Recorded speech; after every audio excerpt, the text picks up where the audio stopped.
Mike, you. Ability.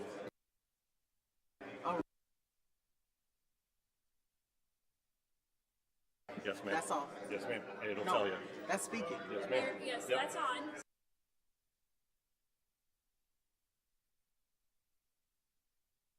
I know lifetime stuff, we just push it.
Same thing as my shoulders, arthritis, deterioration on my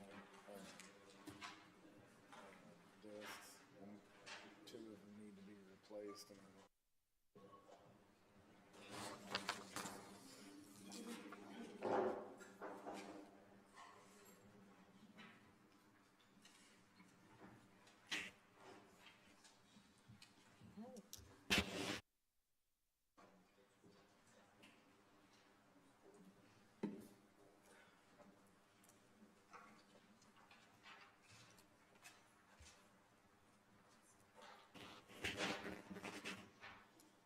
Good evening, everyone.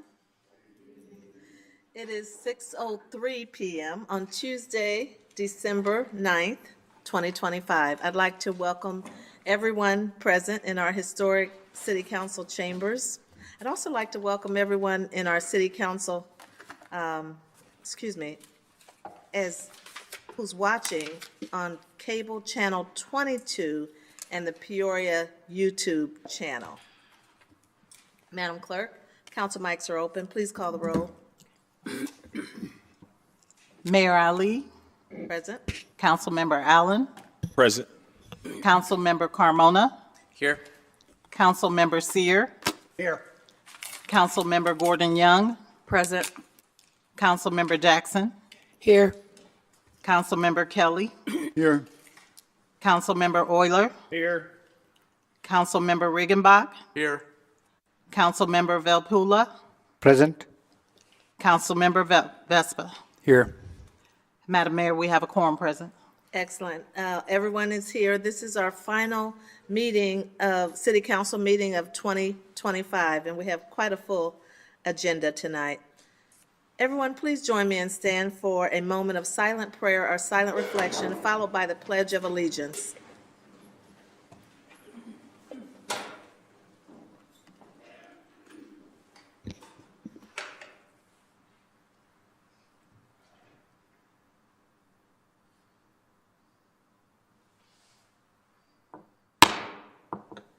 Pledge allegiance to the flag of the United States of America and to the republic for which it stands, one nation, under God, indivisible, with liberty and justice for all.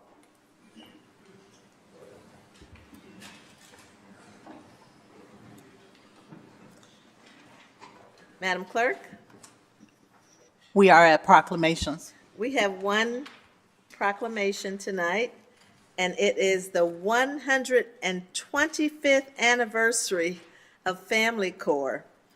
I'd like to ask FamilyCore's CEO, Ann Lading Ferguson, FamilyCore's Chief Program Officer, Ron Tyler, FamilyCore's President of the Board of Directors, Todd Hasty, and FamilyCore's first Vice President of the FamilyCore Board of Directors.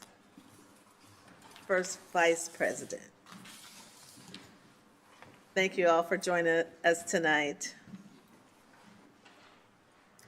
Whereas originally known as Associated Charities and Philanthropies, FamilyCore has been dedicated to its central vision of strengthening families for a stronger community for 125 years.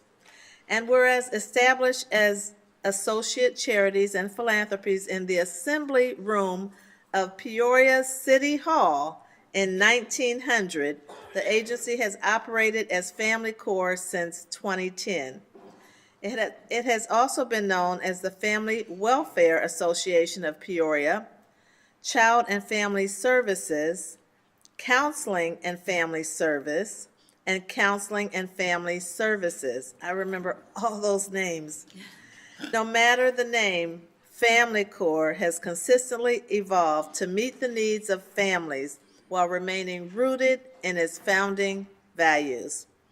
And whereas FamilyCore provides services to 19,164 clients and families every year, the agency works with schools, the court system, and other social service agencies to connect counseling, intervention, preventative education, and other support services such as assistance with adoption and foster care, single-parent services, and youth outreach. Whereas FamilyCore plans to continue its mission of instilling hope by creating the right balance of resources and care to foster and equip healthy, productive children and families.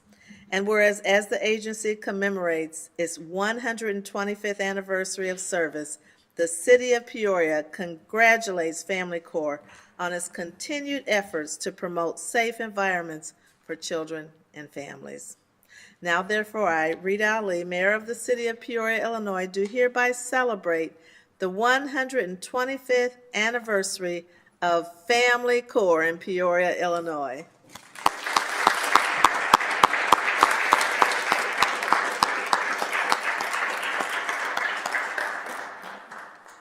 Mayor Ali and council members, we want to thank you on behalf of FamilyCore, the Board of Directors, and all the employees for recognizing this wonderful anniversary that we have. But it started here in this building, which we really appreciate, not only the visionary leaders in the 1900s, but the visionary leaders that are still here today, this evening, and all of you seeing the needs in the community. So thank you for the partnership. You're welcome. Thank you for all that you do for our community.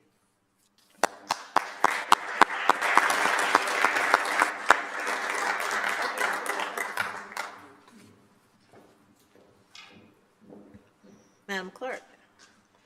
We are at the approval of the minutes. Councilmember Riggenbach.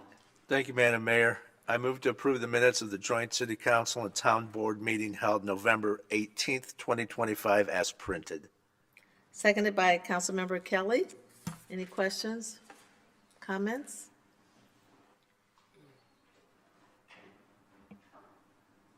Please cast your ballots. Motion passes unanimously. Madam Clerk. We are at the township portion of the agenda. Item number 25-338, a request to approve the November 2025 actual expenditures and to approve the December 2025 anticipated expenditures for the town of the City of Peoria. Trustee Gordon-Young. Thank you, Madam Mayor. I move to approve item 25-338. Seconded by Trustee Allen. Any questions or comments? Please cast your ballots. Motion passes unanimously. Madam Clerk. We are now at the consent agenda items. Item number 25339, a communication with the request to approve the 2026 Peoria City Council regular meeting schedule. Item number 25340, a communication with the request to approve the release of the remaining city debt owed by the Expedition Gardens. 25341, a communication with the request to approve a 2-year charter extension for the Joint Commission on Racial Justice and Equity. 25342, a communication with the request for the following. A, approve a change order with J.C. Dillon Incorporated for the 2023 drainage repair contract in the amount of $1 million. And B, approve a 1-year extension of the 2023 drainage repair contract with J.C. Dillon Incorporated. Item number 25-343, a communication with the request to approve a contract with Government Consulting Solutions to serve as the city's lobbyist in the state of Illinois in the amount of $7,500 per month, and to authorize the city manager to execute the necessary documents. Item number 25-344, a communication with the request to authorize the city manager to execute the collective bargaining agreement negotiated between the City of Peoria and Mechanical Systems Maintenance, Local 353, from December 1st, 2025 through November 30th, 2029. Item number 25-345, a communication with the request to approve program manager services through December 31st, 2028 for the following.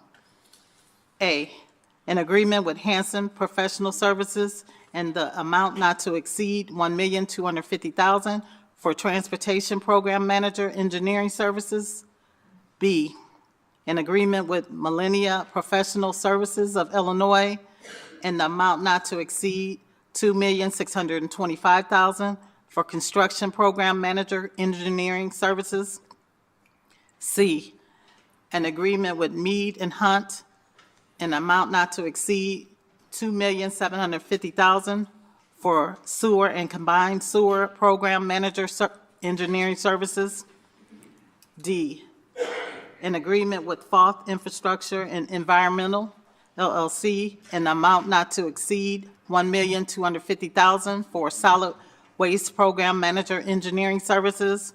And E, an agreement with HR Green Incorporated, and the amount not to exceed $2 million for the stormwater program manager engineering services. Item number 25-346, a communication with the request for the following. A, adopt an ordinance approving a business district plan for the city of Peoria, Glen Hollow Business District.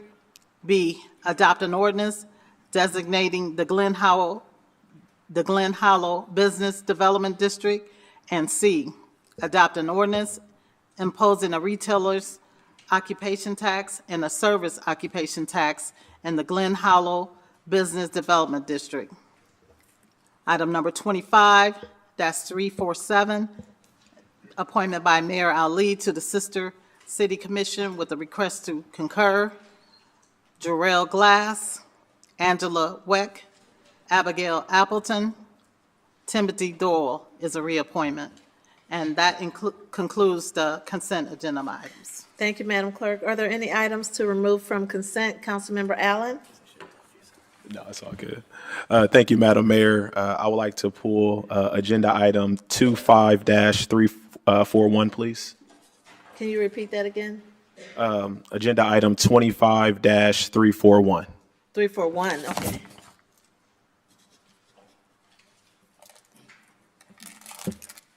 Councilman Seer?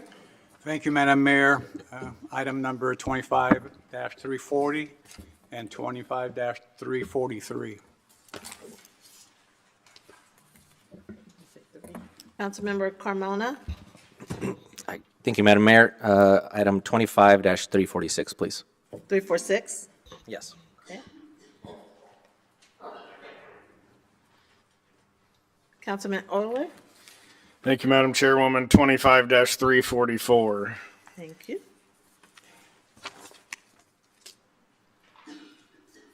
Okay, can I get a motion to approve the other items? Moved by Councilmember Euler, seconded by Councilmember Jackson. Any questions or comments? Please cast your ballots.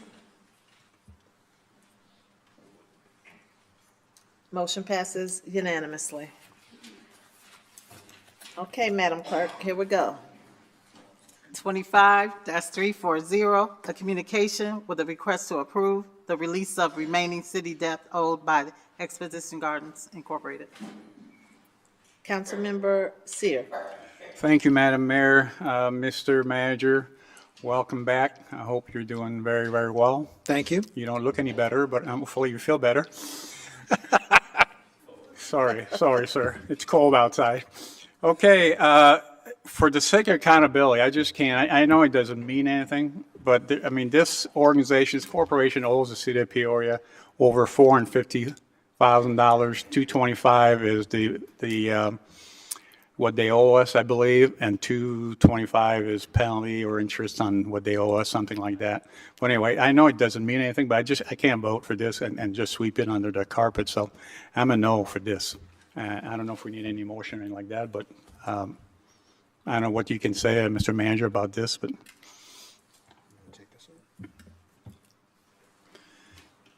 Council Thank you, Hayes? Madam Mayor.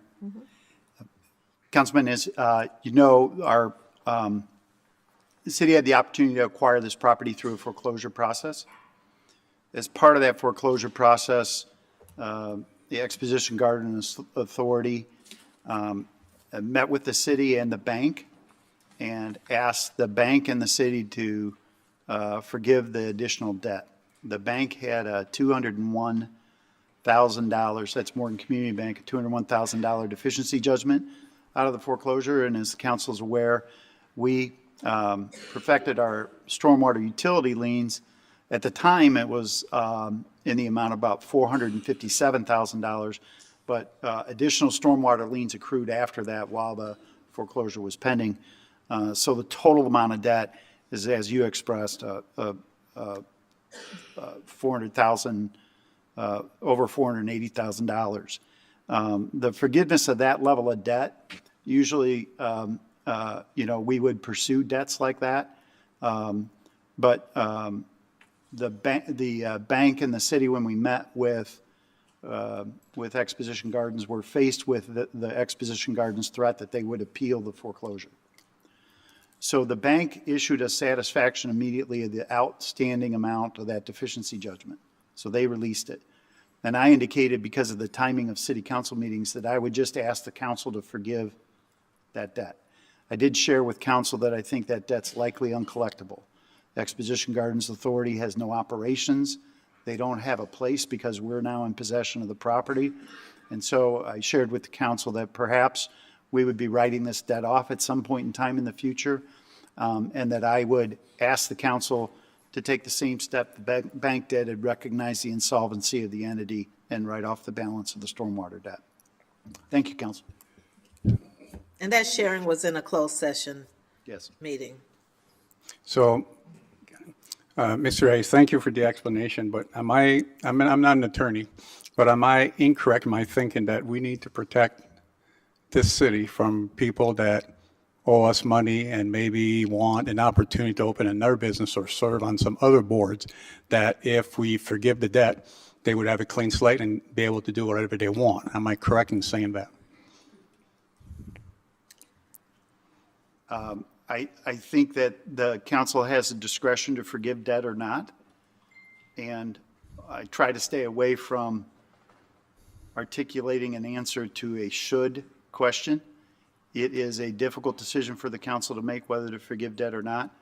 I do think that at some point in the future, I'll be faced with the prospect of advising council this debt's uncollectible, but and taking care of this now would clean things up, but that's within the discretion of council. I move not to forget the debt until you have to take those legal steps.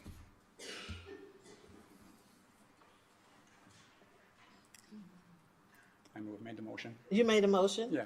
Move not to forgive until Mr. Hayes had to take some more legal maneuvering. So you're moving to deny this motion? Correct. This, okay. Not to forgive. Is there a second? Seconded by Councilmember Carmona. Discussion. Councilmember Euler? Thank you, Madam Chairwoman. From a practical and fiduciary standpoint, the debt is uncollectible, and so while I understand the idea that you're protecting the taxpayer by leaving it in place, you're actually costing the taxpayer money because now the legal department will have to continue to pursue this action, not just in staff time, but in financial, legal fees and court cost, to then at some point come back again and ask us to write it off. So financially, it makes no sense whatsoever to maintain the debt on the books. From a pragmatic standpoint, this was an organization that was created for the benefit of the public. And to me, it's really a slap in the face that we took the land and now we're going to tell a body that was created for the public benefit, that we're going to hold this on top of your head as well. It makes no sense to me whatsoever to deny taking this debt off. And so I'll be voting against the motion. Councilmember Kelly? Thank you, Madam Mayor. Mr. Corporation Counsel, what happens if we do not, what happens to this entity if we do not forgive the debt? The stated purpose from the representatives was that they wanted to maintain and have the charter for the Heart of Illinois Fair, even though they have no practical plan to hold that fair. But they expressed that there was some concern that that charter would be in jeopardy if they had outstanding debts. Thank you. So if they came to us with a plan to reinstate the Heart of Illinois Fair, and they still had this debt hanging over their heads, at that point in time, this council could forgive that debt. Is that correct?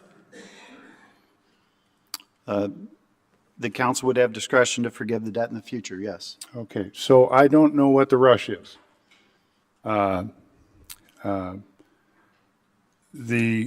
It seems to me that sometimes we get into things like this and there are ramifications of it that we're not familiar with. In the executive session, I spoke against this, and I'm still against it.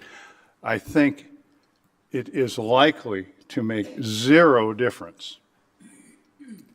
But there's this outside chance that something weird might happen, and I don't want to be I don't want to have the city exposed to that. If they want to come back and they say, we've got a plan to redo the Heart of Illinois Fair, we can act at that point, and that would be fine. At this point, if we do nothing, nothing changes. So I will be supporting the motion. Okay, Thank you, Madam Mayor. you're welcome. Councilmember Allen? Thank you, Madam Mayor. Corporation Counsel Hayes, can you speak to the original agreement that was approached to Expo Gardens that ultimately they didn't act on, but wasn't the debt being leveraged in that agreement originally? It's in June, we had a letter of intent executed with Exposition Gardens.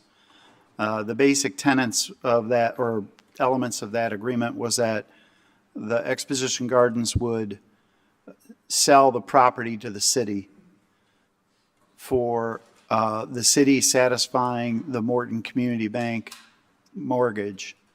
And the city had negotiated a discounted amount for that. And then the city would forgive the outstanding stormwater utility debt, which is the debt that we are, that the request is to forgive that debt. So that deal that was struck in June was never perfected, because since June, to my understanding, the Exposition Gardens Board has not met and never took action on the documents that would have allowed us to proceed with that transaction. So the bank went through with the formal foreclosure, and we then, as you know, came back to the council to obtain approval for a mechanism to allow the city manager to bid at the sheriff's sale. So that's how we ultimately acquired the property. The cost of that was about $75,000 more than what the city had originally agreed with through the letter of intent and the bank to acquire the property for. Thank you for that explanation. So originally, when we made our initial proposal, we were already prepared to void the debt.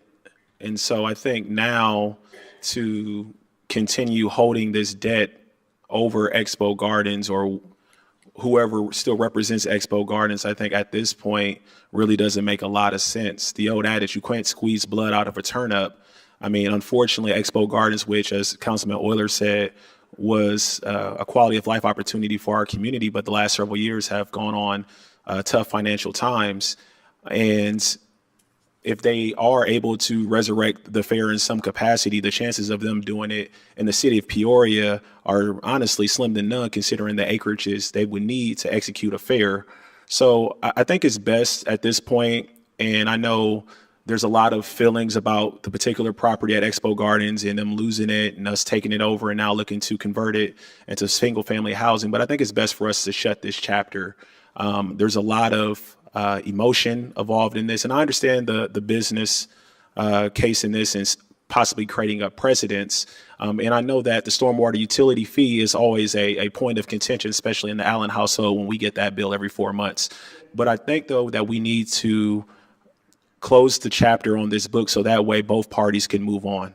Thank you, Madam Mayor. You're welcome. Councilmember Carmona? Thank you, Madam Mayor. For me, this is just a measure of accountability. If any of us had debt like this, nobody would let us write it off. I do disagree with what Councilman Euler said. I understand his reasoning behind it, but we didn't take this land from anybody. We were forced to acquire it because of what could happen if we let it fall into the fate of, the free market.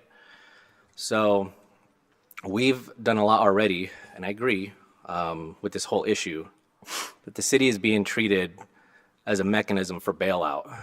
And because I don't want this to continue, I think that we do need a measure of accountability, which is why I'm supporting the motion. Thank you, Madam Mayor. You're welcome. Councilmember Vespa? Thank you, Madam Mayor. Council Hayes, did we ever represent to Exposition Gardens that we would be forgiving this debt in exchange for them not appealing our purchase? I was very cautious in that moment and told Exposition Gardens' lawyer that I would merely present the opportunity to council to write it off. We did not make a binding agreement because I didn't have authority to bind the council to that outcome. So what I told Attorney Dans was I would present the motion, which is what I've done. And I've avoided trying to persuade towards an outcome other than to recognize that I did represent that we would present that opportunity to council. Thank you. Okay, I appreciate that explanation. So, I mean, our hands aren't tied here. We originally had an agreement to waive the debt. They did not hold up their end of the agreement. Unfortunately, we had to spend more money to acquire the land than originally thought. So, there are a lot of hard feelings around this horseshoe, I think for good reason. But on the other hand, this is a nonprofit that has a lot of goodwill throughout the community and has built up a lot of goodwill throughout the community throughout the decades. And I do not believe that they have the money to pay this debt. I believe they are a turnip. Holding on to this debt, it's uncollectible. But I mean, I understand what Councilman Euler was saying. We shouldn't spend any time trying to collect it, not even a postcard, I think. But I mean, we don't have to. I mean, we can just keep it on the books. We don't have to take them to court and try to squeeze blood out of a turnip here. So, I mean, I'm not sure that they've been good faith actors. But on the other hand, I don't want to squeeze or impede this organization from doing good, maybe setting up a fair somewhere else, even if it wouldn't be in the city of Peoria. Ultimately, I don't see the impetus for us to waive the debt. I don't see how it's in our best interest. So I think I will support Councilman Sears' motion. Thank you. Welcome. Councilmember Euler? Thank you, Madam Chairwoman. I would just like to clarify Councilman Carmona's comment that we were forced to take. We were not forced to take. We exercised a right and voted to acquire. Thank you. You're welcome.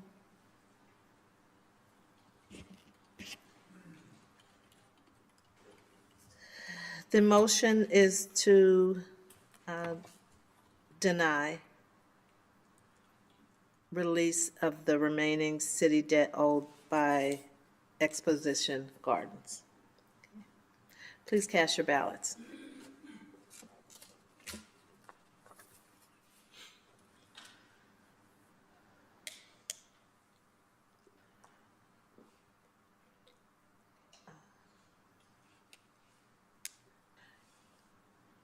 Did I count wrong?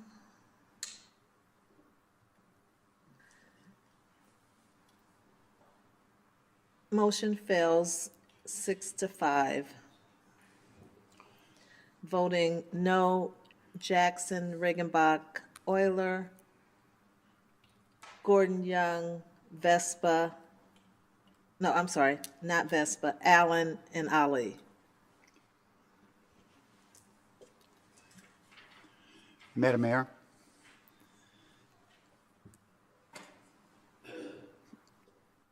Thank you, Your Honor. Council Hayes, Part of the problem with having a motion in the negative, pardon me? part of the problem with a motion in the negative is we just didn't do anything just there. So now, I would ask the council whether they want to take action on the request to approve the release, because Right. we'd need a positive outcome for that. So I apologize for that little parliamentary move, but we need either action or no action on the Yes. actual request. Thank you, Your Honor. Yes, you're welcome.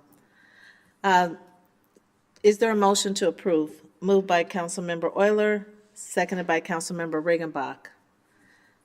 Please cast your ballots.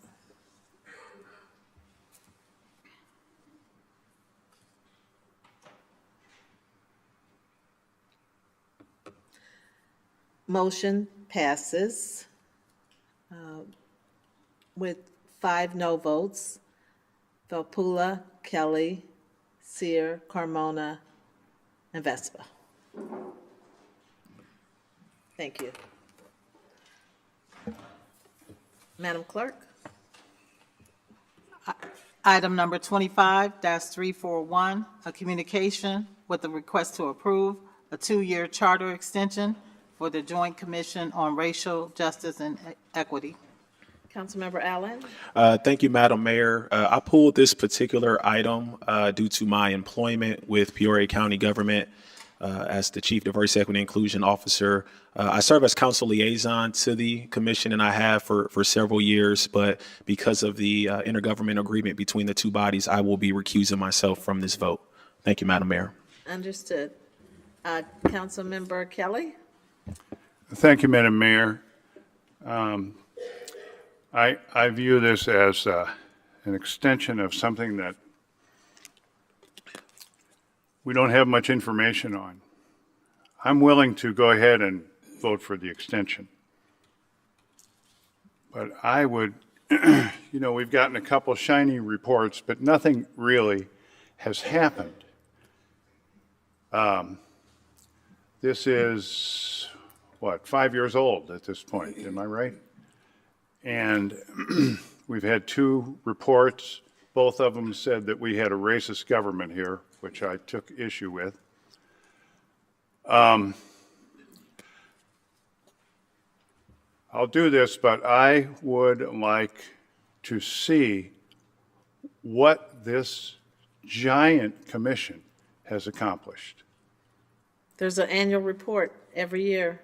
Councilman? Well, I am in possession of those.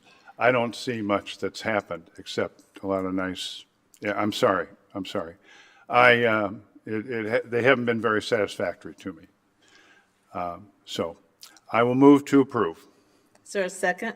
Seconded by Councilmember Valpula. Continued discussion, Councilmember Seer.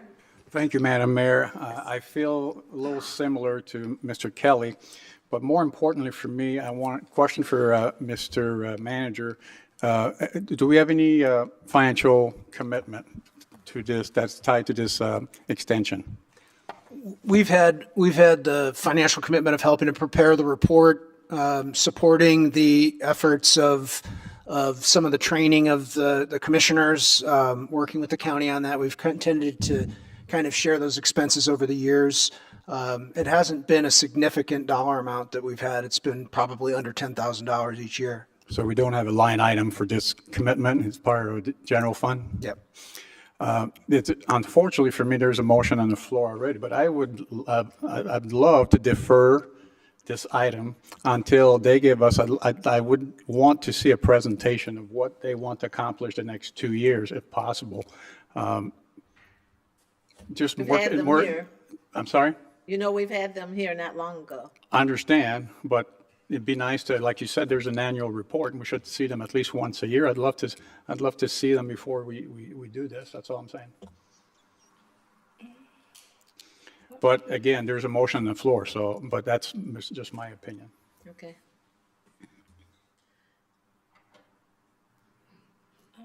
Councilmember Gordon Young?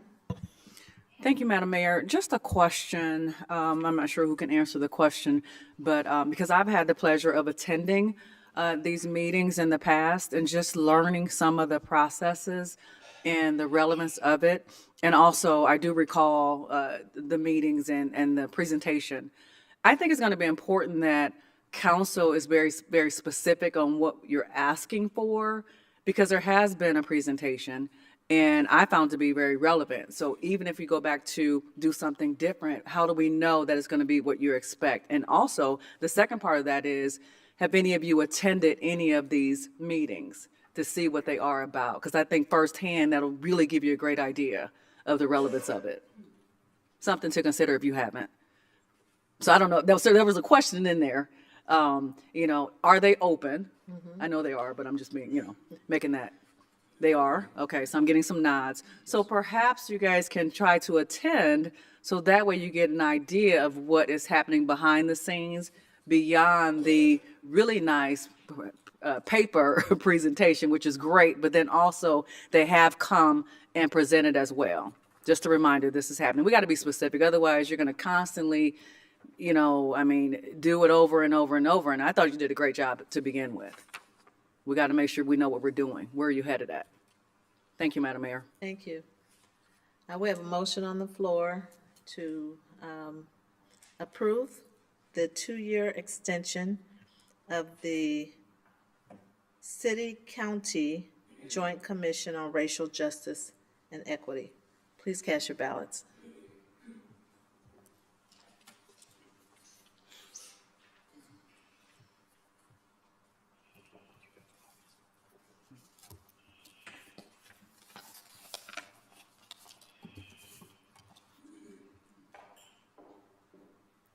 Motion passes with 1 abstention, Allen, and 1 nay, Carmona. Madam Clerk? Item number 25343, a communication with a request to approve a contract with Government Consulting Solutions to serve as the city's lobbyist in the state of Illinois in the amount of $7,500 per month, and to authorize the city manager to execute the necessary documents. Thank you. Councilman Seer? Thank you again, Madam Mayor. Mr. Manager, I'm not against it. I'm just trying to understand a bit more. Under overview, the communication we get there, 343, talks about they will endorse different issues for us, and they will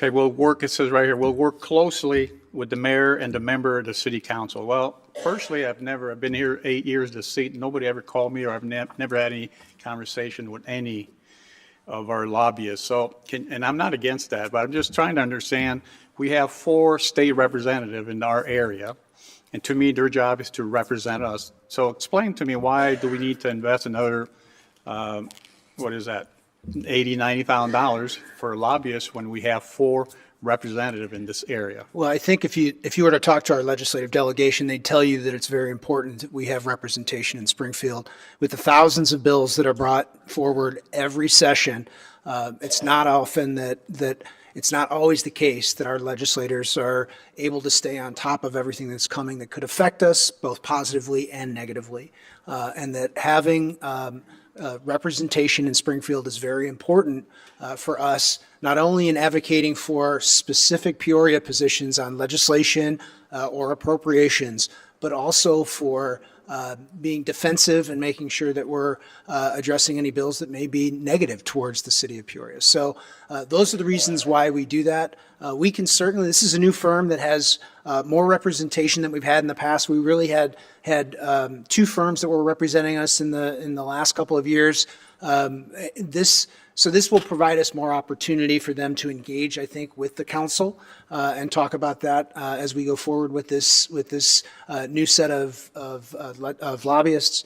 And I do think that this is money well spent as we look at what we're trying to do to not only protect the city's interest, but to advocate for any kind of funding we can get from the state on our behalf as well.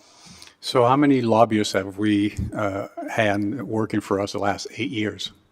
Oh, over the last 8 years, we had 1 lobbyist that was working for us up until Mayor Ali was sworn in, and then we had 2 lobbyists that were working for us in this last session. This firm, GCS, has 4 lobbyists. The mayor and I were on a call with them today, and the 4 of their lobbyists were on the call with us. So as we kind of walk through the legislative program, which we'll talk about here in a little bit. So, I think that Peoria County's had a number. They've had 3 lobbyists over the years that that have represented Peoria County. It is not uncommon for municipalities of our size to have representation in Springfield. And again, this money comes from general fund? That's correct.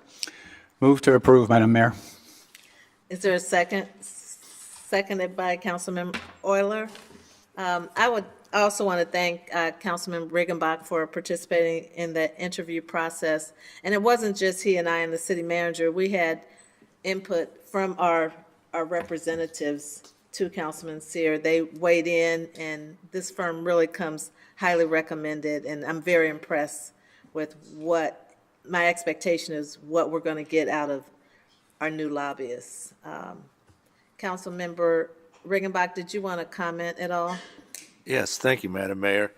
I would say the city manager did a really nice job of summarizing the importance of this. And as you look at our state representative delegation right now, Leader Booth is the only one that is solely in the city of Peoria. Senator Kaler's district stretches all the way to Bloomington now. So while he's a born and bred Peoria boy, well, not born perhaps, but he's definitely a Peoria boy at heart, he does have multiple constituencies that are pulling him in different directions. So I think this really helps us stay alert and have people looking out for our interests regardless of what's going on. And as the mayor, you stated, they came in full force and were very impressive. So I'll be looking forward to having everybody meet them at our January workshop. So I'm definitely supporting this as well. Thank you. Thank you. Councilmember Euler?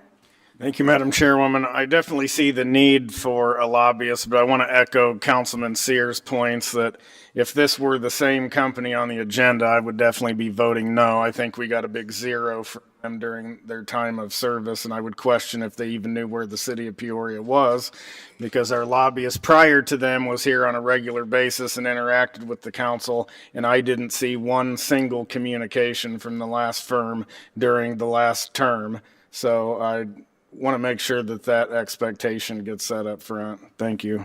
Thank you. Okay, no more comments. Please cast your ballots. Motion passes unanimously. Madam Clerk? Item number 25-344, a communication with a request to authorize the city manager to execute the collective bargaining agreement negotiated between the city of Peoria and Mechanical Systems Maintenance, Local 353, from December 1st, 2025 through November 30th, 2029. Councilmember Euler? Thank you, Madam Chairwoman. Mr. Manager, can you outline the changes in residency from the last contract to this one? Let me see if I can get our HR director, our assistant city manager, and possibly outline those changes. I know the numbers, not the residency, so I'll wait for Ed, because I didn't think we made any major changes, so. I think it's just 25, isn't it? So I wasn't in this negotiation, but I'm familiar with it in general. The residency requirement went from 20 miles to 25 miles on this contract. Thank you. Just want to clarify the fact that I'll be voting no on this item. I think that the employees who collect a paycheck from us should also be living, contributing members of our community and paying into our financial system that pays their paychecks. And so I do not believe in allowing residency to go outside the city. Thank you. You're welcome. Is there a motion to approve this item? Moved by Councilmember Jackson, seconded by Councilmember Regenbach. Any other discussion? Councilmember Carmona? Thank you, Madam Mayor. I think that Councilman Euler brings up a very good point. It's really frustrating when we do pay employees that don't live in our area, but they take advantage of certain services that we have and stuff like that here, if anything happens to them here. And I just do think it is, I think it's important for somebody to live here if they're going to be receiving a paycheck from the city. So I will not be supporting this motion. Okay. Thank you. Please cast your ballots.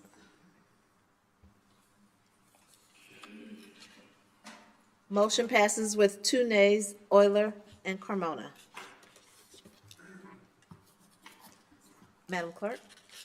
Item number 25-346, a communication with a request for the following. A, adopt an ordinance approving a business district plan for the City of Peoria Glen Hollow Business District. B, adopt an ordinance designating the Glen Hollow Business Development District. And C, adopt an ordinance imposing a retailer's occupation tax and a service occupation tax in the Glen Hollow Business Development District. Thank you. Councilmember Carmona? Thank you, Madam Mayor. This will not be a civic speech on that pesky Constitution that I love so much. I do have a serious question about the eligibility study and the verification that staff, how it sifts through that. So my main concern is the eligibility study claims that every plot is blighted. Now, if anybody in the crowd or listening at home wants to Google a blighted house, blighted shopping center, you will see something completely different from what Glen Hollow is. I think objectively, because I drove there through the whole parking lot, walked around all the sidewalks, saw some deterioration in some of the curbs, but by and large, this eligibility study, in my opinion, is a distortion of the truth. I think it's really important that we take studies like this seriously. Otherwise, why have them at all? So, Assistant City Manager, sorry, do we actually go out and drive around and look at the claims from these studies? So First of all, I would say that we bring in a person, a consultant that has familiarity with our state law, understanding what the parameters are for us to do our evaluation. I will tell you what you see as blight to you may not be deterioration to your eyes, but as it relates to the threshold for what is considered a deteriorable property would be the threshold for which it's the beginning of deterioration. So even though you look at a parking lot and because they're not big giant potholes that your car is being damaged, the fact that if you go to that particular area, the only parcel that has had any modifications or anything done into the parking lot has been target property only. Once you get beyond that, everything else has not had any type of maintenance done to it in quite some time. If you go to the Best Buy location, you do see some deterioration in that. So no, it's not to the point of where we're too disprepared to have to, I would say, a tear down of a building, but it is at a threshold that would qualify so that we can, be able to mitigate some of those issues earlier so that we can have that area continue to thrive. So the money that is being utilized for this would go back into not just the infrastructure of the building, but the infrastructure of the area. So lighting, any type of road that the city might even own would be able to utilize these funds to be able to ensure that the area is maintained appropriately so that we don't get to a point of deterioration of where we have to look at demolition of property. Thank you for that clarification. A big part of this too is the study claims that this money is obviously going to be used to try to fill some of those parcels in. My concern is like a contradiction because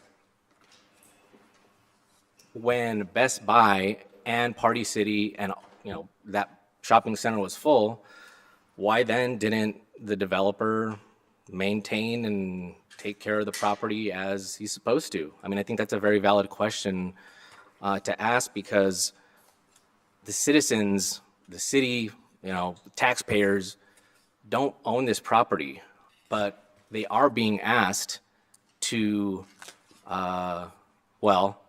probably mostly unknowingly, they're going to go in there and get an extra 1% on the bill that they pay in order for this developer to do things that they're already supposed to be doing. So I have a big issue with that, which you all already know. Now, this was on the consent agenda for a reason. I think it has plenty of support around the horseshoe. I know that I'm one of the ones that it's very against this.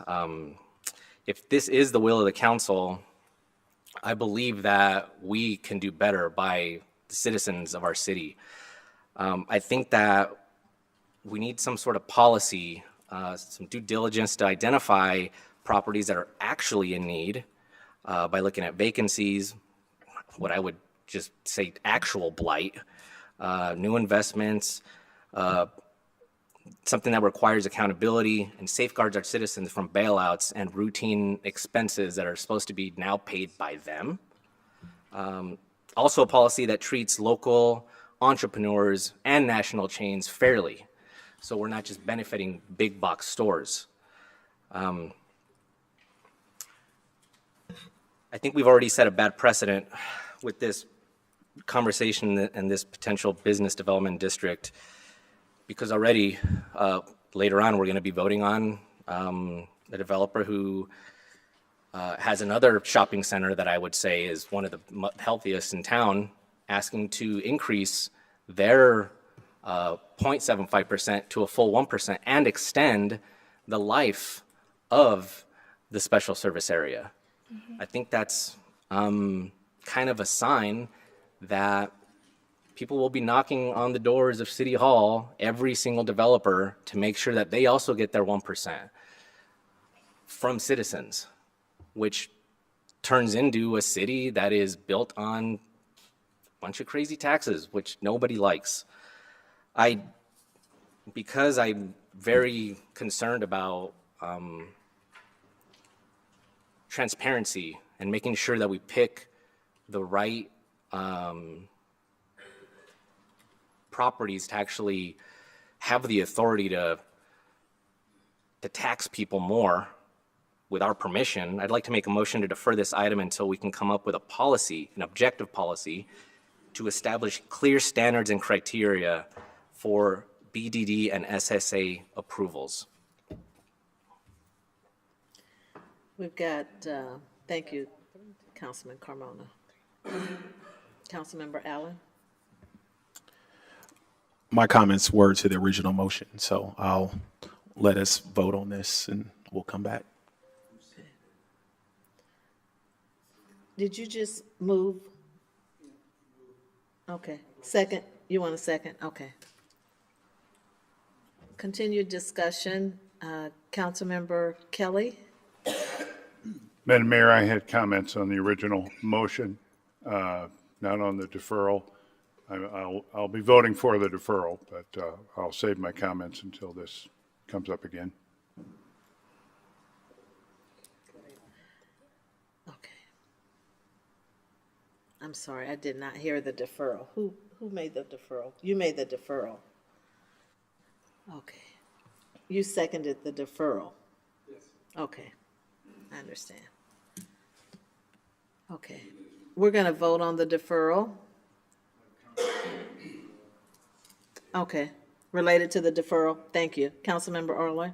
Thank you, Madam Chairwoman. Keeping my comments to the deferral, I would just say that we can, delaying again, we continue to facilitate the ability to develop this plaza as there are people looking at this and other plazas in the area for new investment purposes. And I hear on a daily basis the lack of retail in our community, and continuing to push this out and not do the things to allow us to compete with other communities doesn't put us in a seat that allows us to continue to grow our economy. So I will be opposing a deferral.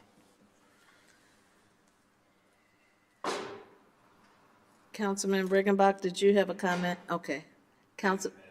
You're welcome. Councilmember Allen, did you have a comment on the deferral? That I will be I will be opposing the deferral. Thank you, Madam Mayor.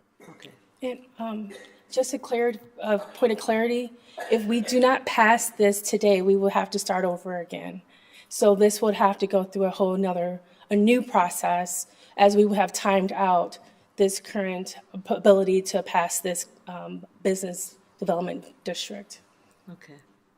The vote is on the deferral. The motion was made by Councilmember Carmona. It was seconded by Councilmember Sear. Please cast your ballots.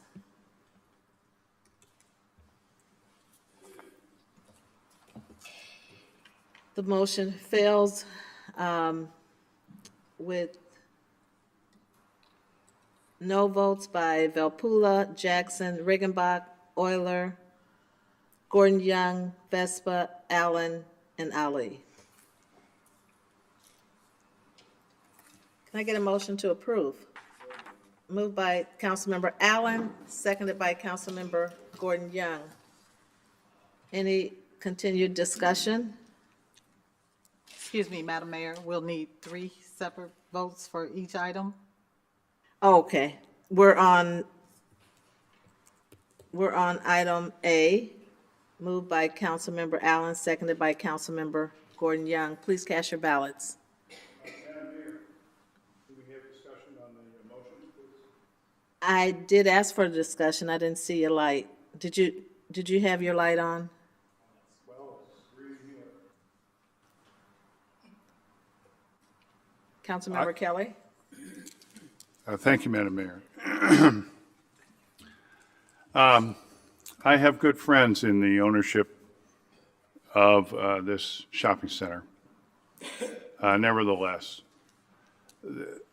we seem to be on a trend that says to me, this is going to keep going and going and going. If we approve this, it's another signal to shopping center owners to let their properties deteriorate. That way, they can get the taxpayers to take care of their properties. This incentive, we all operate on incentives, and this incentive will be met by other shopping center operators. I wonder today how many shopping centers qualify for this, or whether we could get a consultant to say that they qualify. I'll bet there are all kinds of them in the city. I don't believe that our taxpayers should be responsible for the maintenance of shopping centers. I'm sorry. I'm as pro-business as anybody, but that doesn't mean emptying the, or dinging the taxpayer because I like this outfit.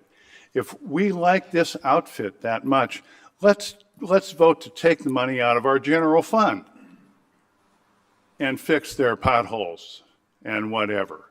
I don't think we'd go for that. But we go for dinging the taxpayer for this.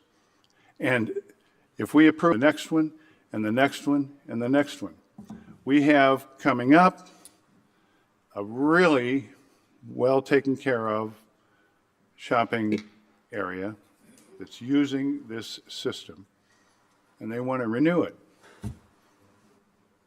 I mean, forever?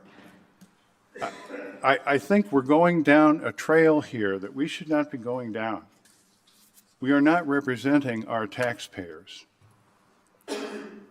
Our business and corporate interests do not vote for us. Our citizens vote for us, many of whom are business owners, etc. We're getting ourselves into a place that we're going to find difficult to get out of. So even though, as I say, I have friends at this shopping center, I can't agree to this. We need to develop different incentives than taxpayers paying for this stuff. Thank you, Madam Mayor. Councilmember Riggenbach? Thank you, Madam Mayor. I was very apprehensive on BDAs and SSAs for retail development when this came up a number of years ago. And I made many of the same arguments that I'm hearing tonight, that while it's opening the floodgates, everybody's going to be doing it. Well, you know what? I think this is the third one in the 15 years that I've been around this horseshoe that has actually come forward. This isn't something that we are instructing them to do because their property faces X, Y, and Z. This is something that the business owner, the property owner, the people who are taking care of the business on a day-to-day basis know what the business needs. The reason, I could argue the reason Westlake is one of the finest shopping centers in Peoria is because they've availed themselves of this very tool. And that helps them stay a step ahead of the competition. And we all know, I had somebody in the break room of my office today ask me about retail in Peoria. We all know how struggling the retail environment is across the country, and we are just a microcosm of that. So for us to tell the business owner that us 11 people around this horseshoe know what their business needs better than they do, I think that's kind of insulting. And I really think that if they have a product that they are comfortable raising their sales tax on themselves, we should say, go for it and make us all proud. And I think we've seen that already in the areas that have incorporated this. And I certainly am not a retail guru. I don't even like to shop half the time. But I'm not going to be the one who to tell them this isn't the way to help your business. And the state has a very prescribed process, as the assistant city manager pointed out, on how these are put into place. the needs and the definitions, to use the word like blight means something. I could name a shopping center in my district that I would like to see improved, but you're not going to have any sales tax revenue from these vacant storefronts. So you have to be proactive, and I applaud the property owner here for having the foresight and a vision for what they want that center to become. So I will be supporting this. Thank you, Madam Mayor. Thank you, Councilman. Councilman Allen? Thank you, Madam Mayor. Again, I appreciate the conversation. Me and Councilman Carmona had a conversation earlier today, and we agree to disagree on this matter. Assistant City Manager Richardson, can you talk a little bit about when your economic development team is on the recruitment trail trying to field offers and interest from retailers? What are the conversations that they are telling you when it comes to selecting a site within the city of Peoria? Let's say if we are trying to fill the old Best Buy or trying to fill the old Dunham Sports, for example. Sure. Well, one, I think that there was a request from this council for economic development to be a little bit more active in bringing business into Peoria from the retail standpoint. That was a conversation we had last budget cycle. And so I took that either to our staff and I said to them, we need to look at all our traditional financial tools and where do we need to really be focused on. And that's why you're seeing a number of these instruments coming in front of you at the end of this year. I would say that the Best Buy conversation of the relocation kind of started off this conversation of what do we do when we have a business that the property that is currently at is not meeting its needs, and the costs for that property to adjust to meet those needs are significant enough where the property owner cannot meet the needs because there's still that private entity that we are not involved in. That's the relationship between the business and the property owner. And what the disadvantage that I kept hearing from is that we don't have any tools to avail us to help support us in reducing those costs. So if I take Best Buy, that if you go into that building, unless you have a big box need of a store that size, you're going to have to rezone that property so you can have multiple uses for it. That is a very significant cost, more than what that property currently is valued at. So then you have a building that's left empty until you have a property, a business entity that's willing to take on that cost. And so you start looking at locations throughout the city. The reason why this was a prime location and why we're very particular, I do not sit in front of you today, Council, without having done my due diligence and saying, what is it that this particular area need? And with Best Buy leaving, we have a very large parcel that is vacant. The property owners coming to us trying to think of ideas and solutions to how they can bring different types of business into that space. We worked and connected with them with other businesses that are interested in locating in Peoria. And the problem comes down to cost. Sure that whatever it is that council has eyes on as well. Thank you very much for your explanation, Mr. Manager. I love Councilman Carmona's suggestions. Obviously, I see a big needs for us to have some training or maybe a policy session. I will be supporting this motion, but I'd love to hear from you very soon how we can have some training for us or maybe a policy session before we have the next BDD. Would that be possible? We can certainly look at putting something together and having a policy session on that. If that's council's direction, we can do that for sure. Thank you, Mr. Manager. Thank you, Madam Mayor. You're welcome. Councilmember Carmona? Thank you, Madam Mayor. To everybody in the crowd, everybody listening at home, you've heard it. If you wanted to play in Peoria, you better pay.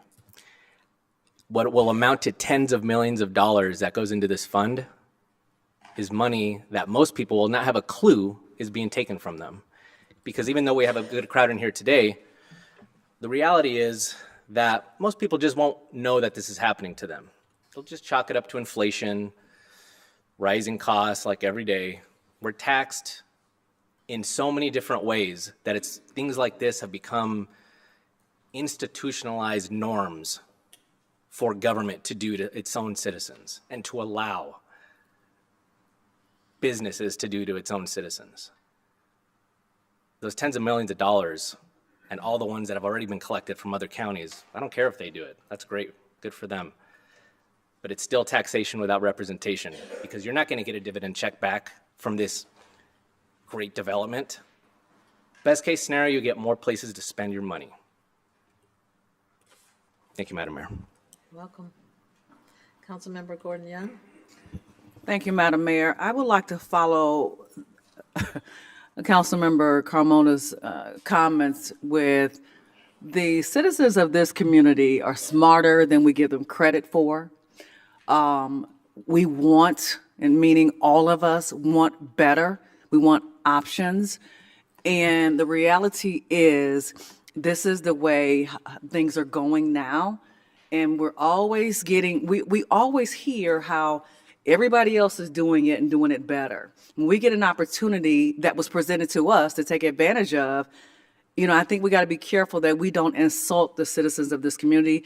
And also, Assistant Manager Richardson, I want to thank you and your staff for all the hard work. I know you did your due diligence, and I appreciate that. And the work that you all do, because when you, like you said, when you see blighted, we see something different, right? But we also want to make sure that we're supporting the businesses here, making sure that, you know, when people go into these places, they're safe, they're structurally, you know, good. But also, like I said, we don't want somebody tripping in the parking lot. We don't want people to not want to go there. But at the end of the day, I think we got to be really, really careful when we're, and, you know, we're bordering on the line of insulting the citizens of this community, and also the staff that are doing the work, trusting the process. It's almost like we need to have a template for all the departments to do it the way we think it should be done when we're not the experts in those particular fields. So again, thank you for your work. And again, I just want to thank the citizens of this community for entrusting us, because they are much, much smarter than we give them credit for quite often. Thank you, Madam Mayor. Welcome. Councilmember Kelly. Thank you, Madam Mayor. And Councilmember Gordon Young, thank you for the theme of your remarks, that our people are rather bright. I'll get to that in a moment.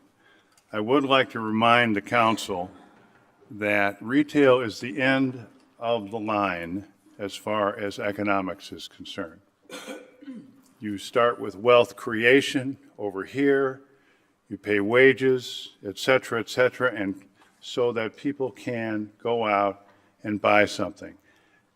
It doesn't do a whole lot of good to reinforce the end of the line when the beginning is the part that really needs help, and it takes care of everything else.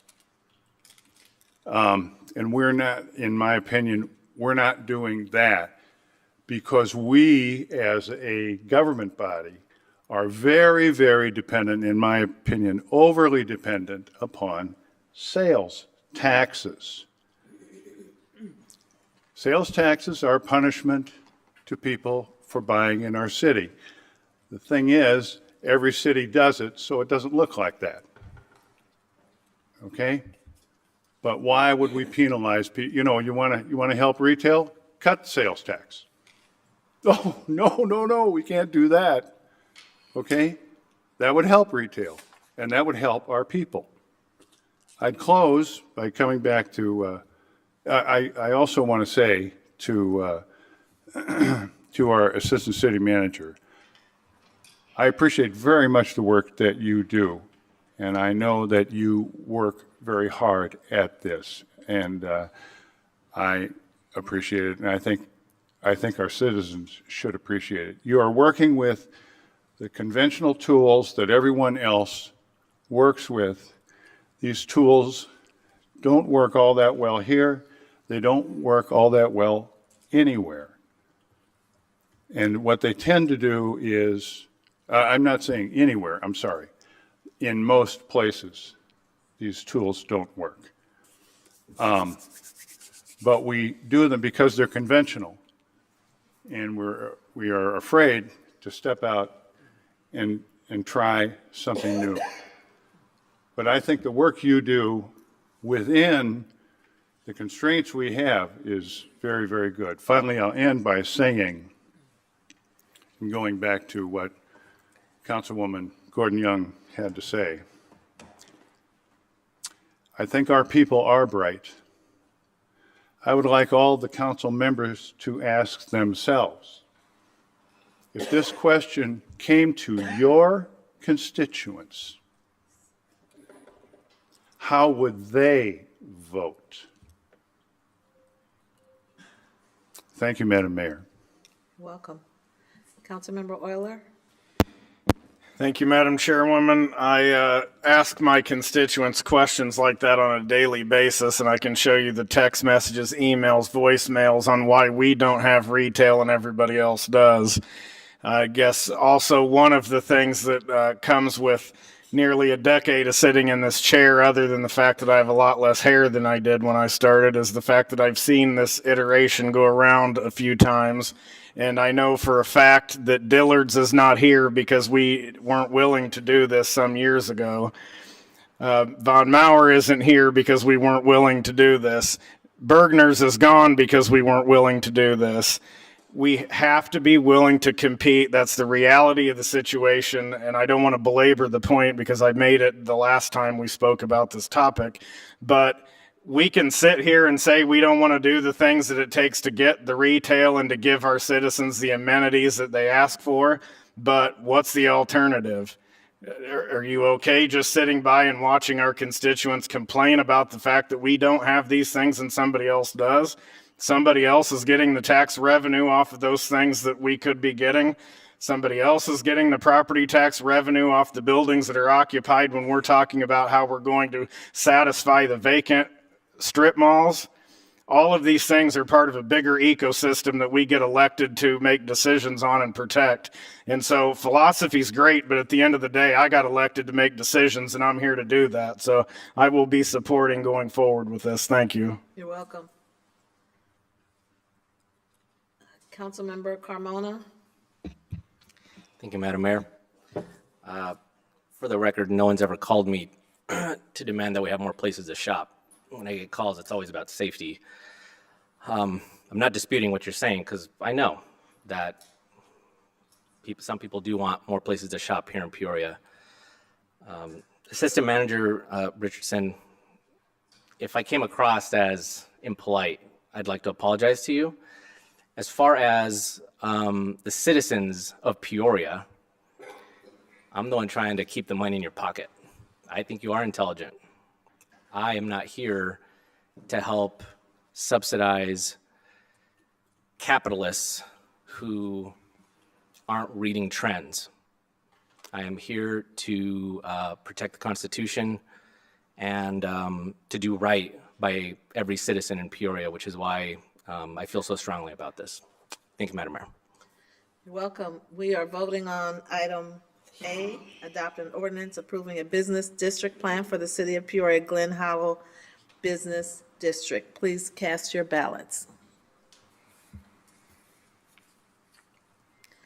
Motion passes with 2 nays, Carmona and Kelly. Councilmember Allen, Move to approve item B, Madam Mayor. seconded by Councilmember Gordon Young. Comments? Please cast your ballots. Motion passes with 2 nays, Carmona and Kelly. Councilmember Allen, I move to approve item C, Madam Mayor. any questions, comments? Please cast your ballots. Do we need a second? Pardon me.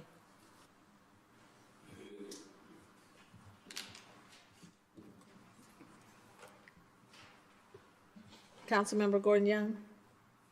I was just seconding his motion, Oh, just letting you know. okay. Please cast your ballots.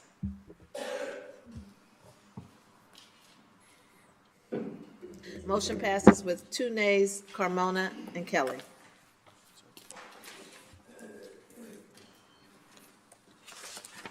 Madam Clerk? We are at regular business items. Item number 25-348, a communication with a request for the following. A, approve an agreement with the Hanks Foundation for a donation to construct the D. Hanks Amphitheater in the amount of $11 million. And item B, receive and file a presentation from the Hanks Foundation. We'll need two separate motions, and there's handouts for the agreements of the exhibits A and B. Thank you, Madam Clerk. Mr. Manager. Thank you, Madam Mayor. I'm going to turn the floor over to our Corporation Counsel, but I just wanted to have a minute to just give you a couple of opening remarks. We do have representatives of that are here in the audience with us, of the design team, of the Park District, of the Hanks Foundation, representatives that former mayor of Washington, who is representing Jim Hanks. We have elected officials of the Park Board, as well as the staff of the Park District. We have Core Construction. We have Epstein Architects. We have Terra Engineering, and they're going to give a presentation after we walk through the donation agreement. And so I'm going to turn it over to our Corporation Counsel to talk about the donation agreement, walk through what's in that, and then we'll get to the presentation. Okay. Council Hayes? Thank you, Madam Mayor. The agreement contemplates the design and construction of the amphitheater at Riverfront Park. As the council may know, Riverfront Park was acquired by the city through the Illinois Department of Natural Resources and National Park Service through a project agreement. And so there's some complexity to this agreement related to that. Staff has done some preliminary discussions with those entities, and we're confident we'll be able to successfully get approval, but that approval is a necessary part and is incorporated in this agreement. So first, we have to get the design approved by the city, because we're going to be retaining directly the design professionals and the construction entities. Then that design has to be preliminarily approved by the Hanks Foundation, because they're providing the funding for the project. Once that preliminary design has been approved by both the city and the Hanks Foundation, we'll be submitting it to the National Park Service and the IDNR for approval. There might be some adjustments to the plans through that process from the various entities that have a hand in it. But central to the agreement that the city struck is we'll be directly retaining and contracting with those design professionals and construction entities, because at the end of the entire project, this amenity will be owned by the city of Peoria. And so we want to make certain that we have direct contracts with those entities. One element of this agreement, which is unique, we don't see this often, but the Hanks Foundation has determined already that they want to select the design professionals as well as the construction entities. And we've agreed in this agreement to use our home rule powers to do that. We know the firms that they've identified, and we're confident in their ability to do a project like this, or we wouldn't be suggesting to council that we agree to this. In the future, Hanks might decide to change an entity, and any kind of change of entity would be subject to city council approval as well. And so we do want the donor to have the flexibility to select the design professionals that they want to design the project and the construction professionals that they'd like to contract, but they are competent professionals, and if there's a switch, we'll make sure that that future firm would be selected. I don't have any reason to believe that would be there, but that's a component of this agreement. We want to make sure the council's aware of that. The donor would fund all the design and construction, and so we've segmented out the different steps. The design step will be directly contracting with the selected design entities, subject to funding from the Hanks Foundation for the cost of those designs. And then once those designs get through that approval process that I mentioned earlier, we'll proceed with the construction. There'll be quite a bit more transaction in the construction activity because of all the different draws and everything. And so there's an elaborate element of this related to that draw mechanism. The Hanks Foundation wants to make certain that they are aware of all these expenditures. And so we'll be going through a process with them to make sure we're approving the design expenditures and the construction expenditures as we go forward. One of the exhibits for this agreement isn't there. It's just a note, because that very elaborate funding and distribution system, we want to retain the design professionals, and that will be doing that agreement, and that was always anticipated that that would be a document that's subject to change. Exhibit A and Exhibit B of this, A is supposed to be the legal description. I want to apologize to council. I didn't get the drawing of where this would land until this week. And so representing the legal description is a depiction of the proposed site. And we'll get back to a precise legal description once we have the engineers figure out what that description is. In addition, that legal description could change through the design phase as well as through the approval phase through the IDNR and the National Park Service. And so the whole project is going to have some flexibility perhaps in ultimately what that parcel identification is. Same with the design of the actual facility. You've got in front of you and in the exhibits that you'll see in the presentation, a depiction of the preliminary design that still has a lot of functions to go through. The Hanks Foundation and the city will be collaborating back and forth to arrive at a final design. But once that's established, then we'll, as I mentioned, we'll be submitting that for approval to the Park Service and the DNR. I was happy to receive some input from a citizen about a couple of typographical errors in my document that I will be correcting. There's some misidentified sections by number, and 3.1 in your document is 3.15. That should be 3.13, and that mistake carries out through a number of those sections, so we'll be correcting those errors, and I apologize for that. I dropped the word out of 4.1.1.1, so obviously the escrow funds will deal with both the design and construction of the foundation-funded facility, so that'll be corrected. And then in section, what should be section 10.1.2 is identified as 11.1.2, and we want to identify that the city would designate an authorized representative from time to time. So I apologize for those typographical errors, and flexibility of this document also requires some flexibility from this body, and I appreciate it. But I'd be happy to answer any of your questions about the agreement, and thank you for your time. Thank you.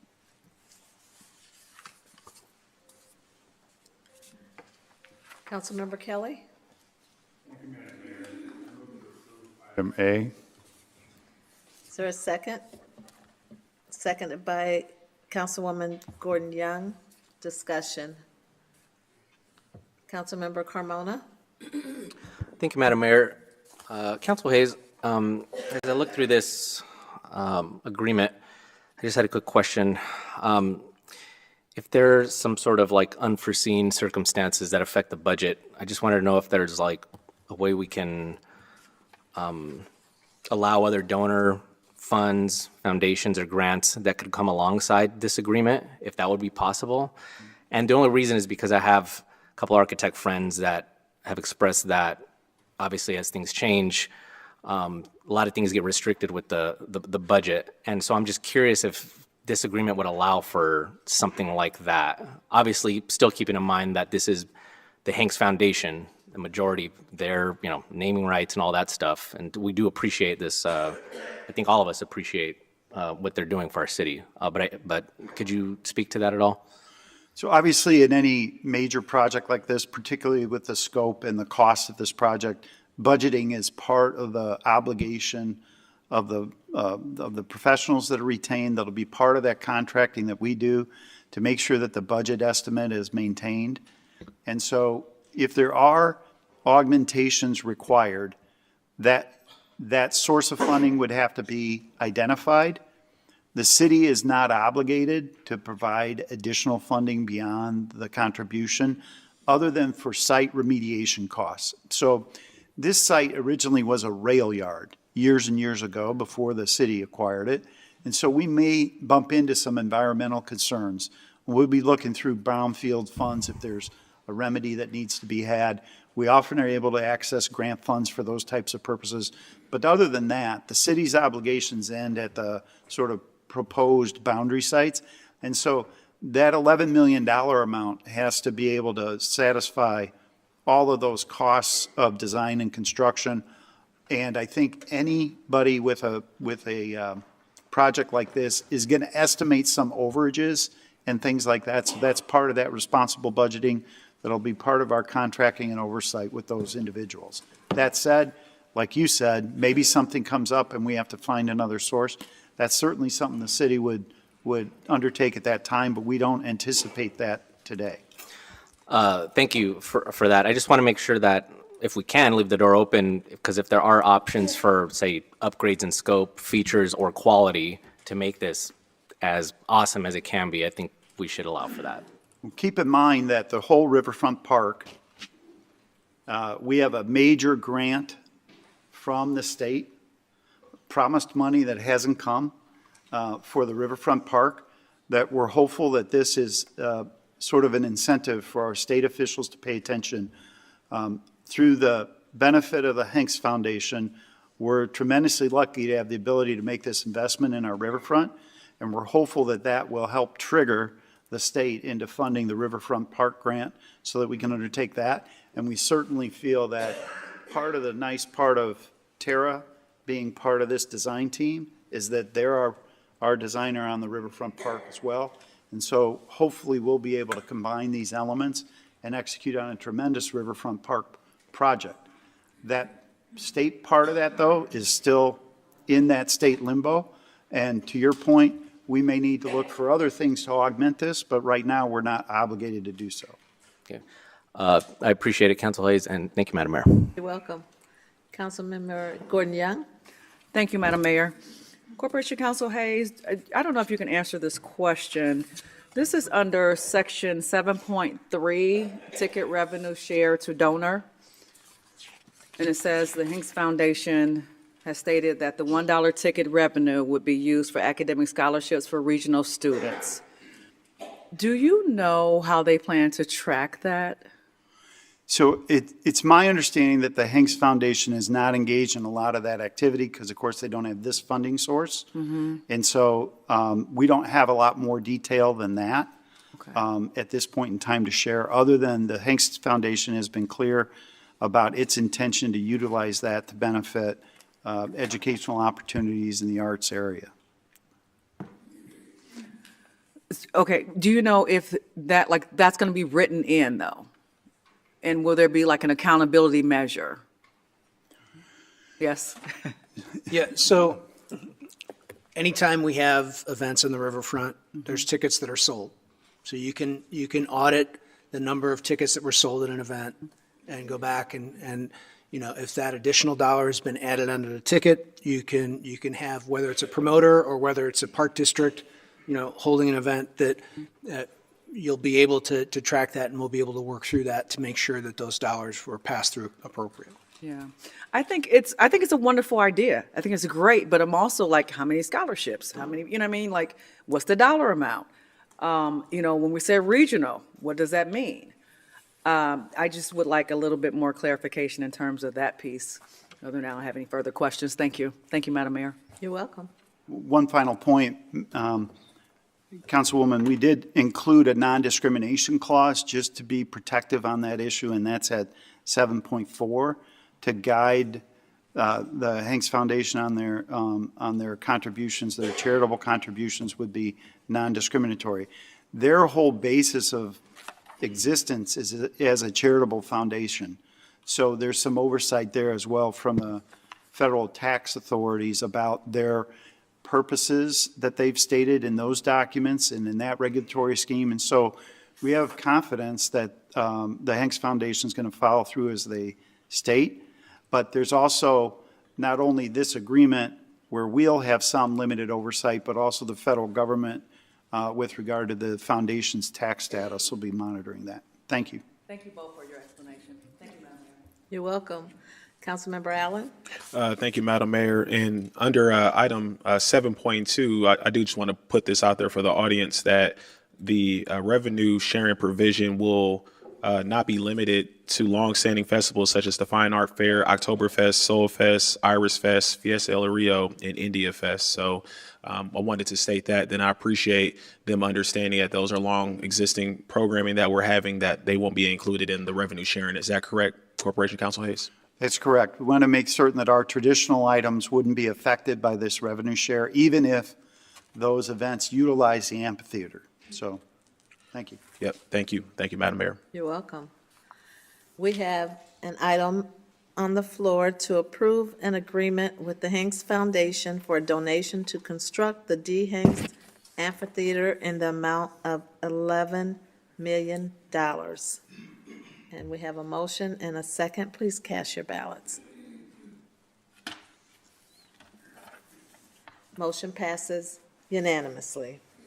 Mr. Manager.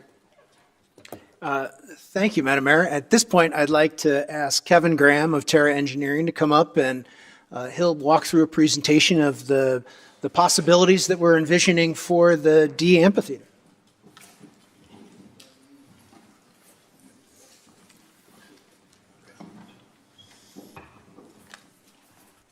Mayor Ali and City Council, just wanted to say thank you on behalf of Jim Hanks. Jim wanted this dream to build an amphitheater to honor his wife that passed away. He's a Washington guy, went to Eureka College, University of Illinois in Chicago, then on to USC for his doctorate. And he made drugs and sold them, but they were legal, Chief. He ran a pharmaceutical company, was very successful, and what a great gift that the city has just received, I believe. So the Hanks Foundation thanks you very much, and enjoy the presentation. And again, this is just a conceptual first look of what possibilities can happen on that riverfront. So pretty exciting times. Thank you, Mayor Manier. Thank you. Again, my name is Kevin Graham with Terra Engineering. Thank you, Mr. Manager. Thank you, Madam Mayor and Council. On behalf of our entire team, and it was kind of mentioned, Terra Engineering with Epstein Global. Patrick is going to help me with the presentation. Arup, and then our valued partner, Core Construction. Caleb is here tonight as well. They're really working with us as we go through this process to look at cost, to look at right-sizing this, so that as we're going through the design, we're providing you with accurate and reliable information. So when we were last before you on September 9th, I believe, we presented kind of what that general idea might be. Where might this happen in the riverfront? And how might that be, the AS Amphitheater be called the riverfront its new home? So tonight, we're excited to come for you and provide a little bit more insight as to, and a preview of what these possibilities, what the conceptual ideas may look like and go towards. So with that, we'll launch into it. And this is just a little bit about the whole mission statement of the Hanks. I don't expect you to read that. It's in your information. But the proposed site, as we've talked about, is along the riverfront between the Murray Baker Bridge and the Riverplex as it sits. It's approximately about 5 to 6 acres of land, and kind of drawing that magical boundary on the far side, closer to the Gateway Center. It's kind of that flex part of that, but roughly that's kind of the area we're looking at. What I want to go through is kind of a little bit of the features. You know, the area currently has the Veterans Memorial, has the Gateway building on the side, the playground that was taken out. There's a few little remnants of that, but has really, you know, this site, a big open green space, and I know there's been questions about, you know, how this land was acquired originally through the Land Water Conservation Fund, and yes, we have had conversations concurrently and actively through this process with the DNR and entities to talk about the use of standards and requirements to make sure this fits in with what we're envisioning. Over the past few years, number of years, City of Peoria, the Park District, has hosted some very wonderful events on this site. Some festivals, cultural events, concert series. And really that's kind of what we're looking to continue with moving forward. But making that part of the fabric of the riverfront that is celebrated and takes it to another level. So how are we looking to do that, and what are we looking to do? In doing so, through this process, we looked at and wanted to learn from some of the other venues around the country in the Midwest that have some of the similar understandings and issues, concerns that we've looked at here. Places in North Carolina, Cedar Rapids, we went to looked at Nebraska, a number of different events, spaces, and said, right sizing this, looking at the amenities, looking at the operational aspects and challenges that they've faced, and said, how do we solve that here? And then we even looked at it and said, would that fit here? Are we right sizes? Do we have the right kind of parcel? This is the Cedar Rapids one. It would fit in here. It actually operates very similar to what we're looking at here. Or in Aurora, we have a venue that we'd operate a little differently, but again, does it fit on this site? Absolutely. So I think we have confidence in the sizing of this space. We did prepare and you approved a master plan for the riverfront a few years ago. And within that master plan are a number of different features, but a key couple of them, items number 19 and 20 on there, were festival grounds and a band shell. And really looking at this specific area for heightened infrastructure improvements and bringing in a more of a structured venue for this site. This actually imposes this into the site. So what are we looking to do with this site?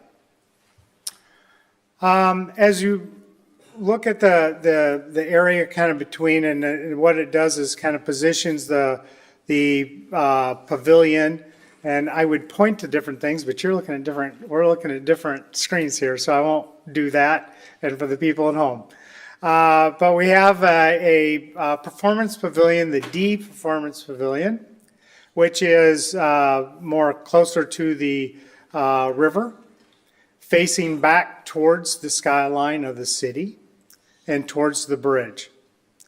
We think this orientation is a little more, it's dramatic, both for the performances. It sets the stage out where it's visible as kind of an iconic structure and on the lawn. It allows us to have other aspects to the services of this, both from how do they load in and out for operationally, as well where we can encourage some of the VIP and other accessory items, which would be just kind of pop up in close proximity to the riverplex, and how that becomes an attractant to attracting talent to come to this venue.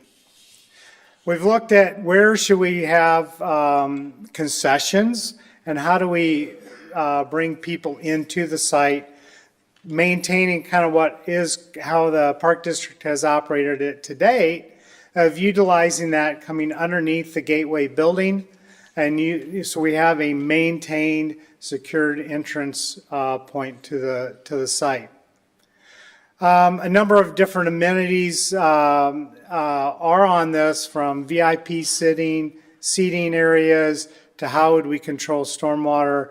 One of the things that we learned and witnessed at a couple of the different venues, and there was one in Lexington that I happened to be there for another event, was this idea of kind of breaking the space up so that, and you kind of see the wider walkway kind of running through an angle parallel to the stage. What that does is when we have those smaller community events, we now have a space they feel like they fit in and it doesn't just become this wide open field. So it kind of helps us maintain and right size feel where we're at in the lawn. And I think that, becomes important to those smaller cultural events that are happening that you host on a regular basis, or new ones perhaps that want to take part in the riverfront. And I think that's, a wonderful opportunity for the lawn. What might this overall look like? This is just kind of a rendering of what it could look like on the riverfront. The bridge is so dramatic and dynamic. It's wonderful every time I turn the TV on, I see the bridge lit up, and we want to accent that. And I think some of the images that Patrick is going to walk through and describe the architecture. When we envisioned this riverfront, it was really playing off of Peoria's history and heritage, the cultural heritage of the city, the historic and the industrial heritage of the city. And bringing in that element into the design, I think, is really important. So with that, I'm going to let Patrick take over and kind of walk you through what some of our very early possibilities might be.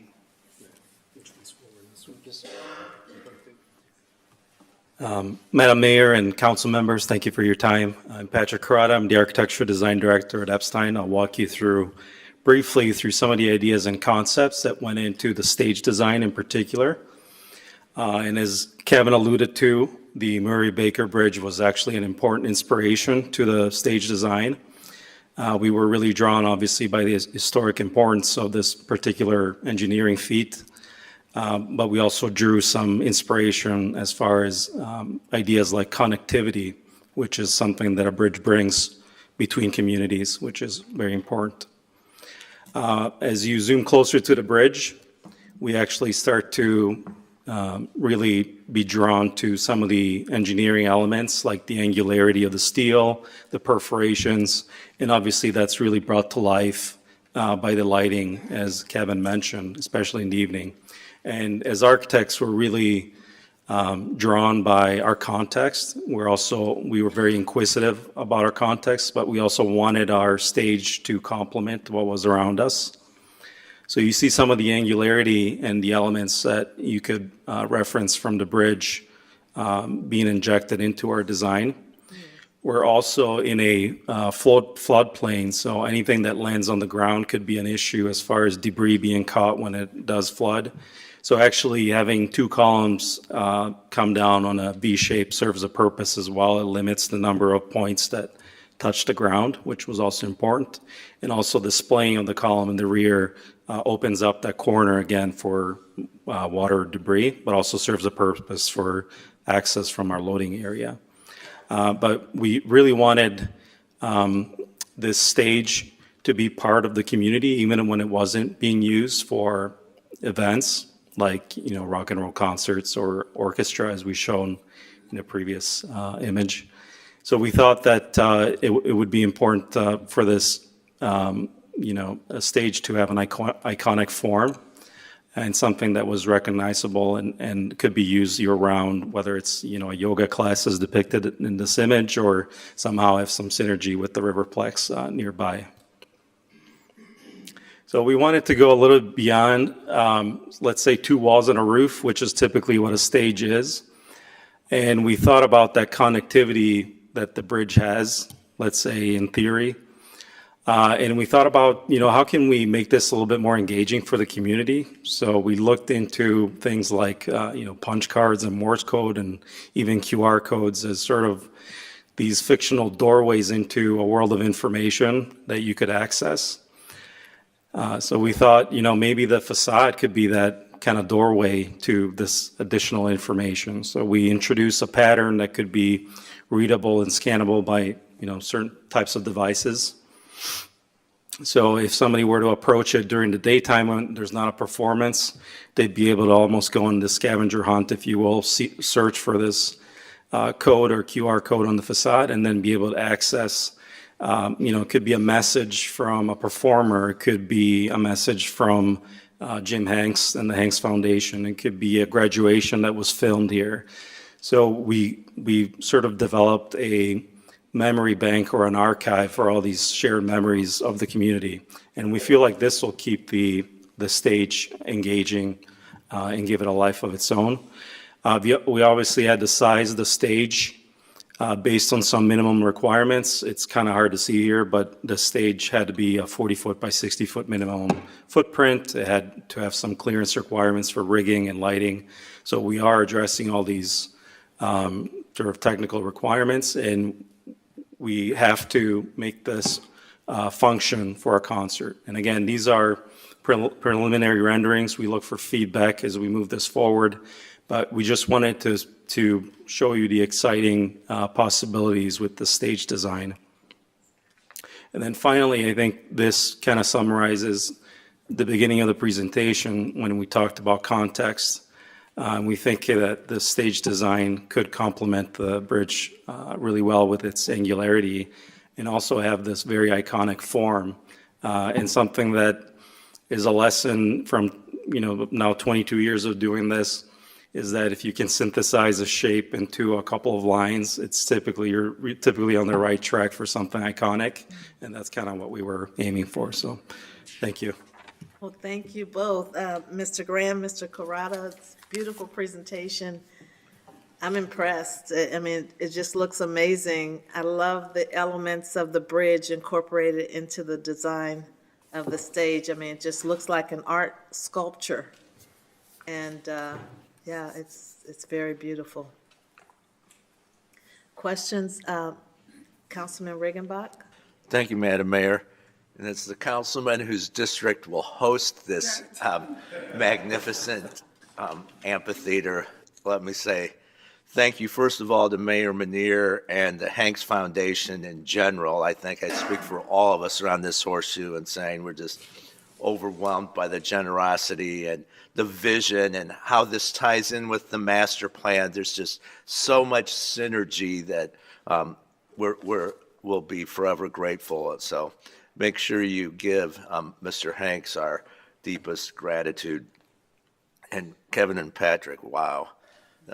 As the mayor just said, this iconic, I think, is not an understatement in any way at all. So this is to be incorporating a structure like this in a floodplain with all the other concerns. And I got a message from one of my constituents, make sure that it isn't facing the North Valley because they still have nightmares of a concert a few years ago. So this just hits all the points that many in the constituents of ours have been talking about. And again, we'll be excited to see this be fine-tuned, but the iconicness of this just really speaks to me, and job well done. Thank you very much. Well said, Councilman Ringabop. He'll never let us forget. This is in District 3.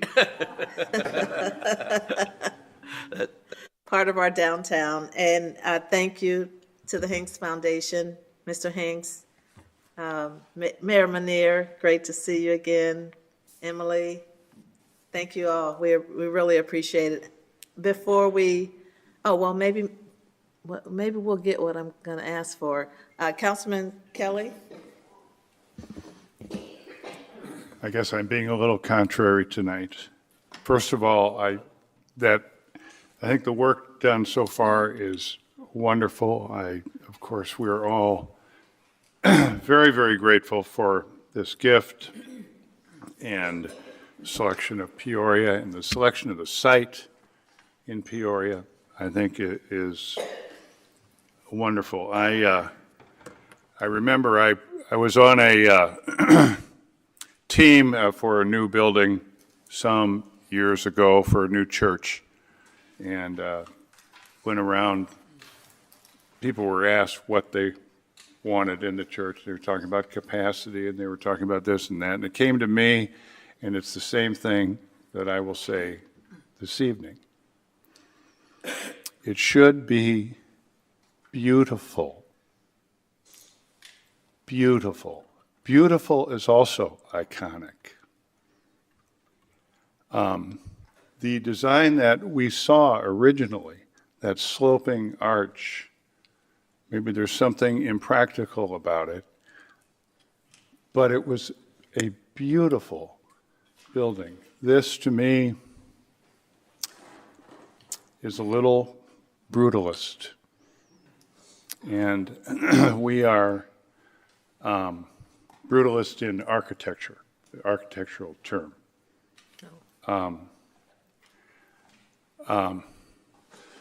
I know that, you know, the bridge is something that inspires, and our industrial background is something that inspires. I get that, but this is a place to enter another world, it seems to me, and something beautiful would serve. If this is built this way, I'm sure it'll be great, and it certainly is iconic with just a few lines. But a few lines can curve as well. I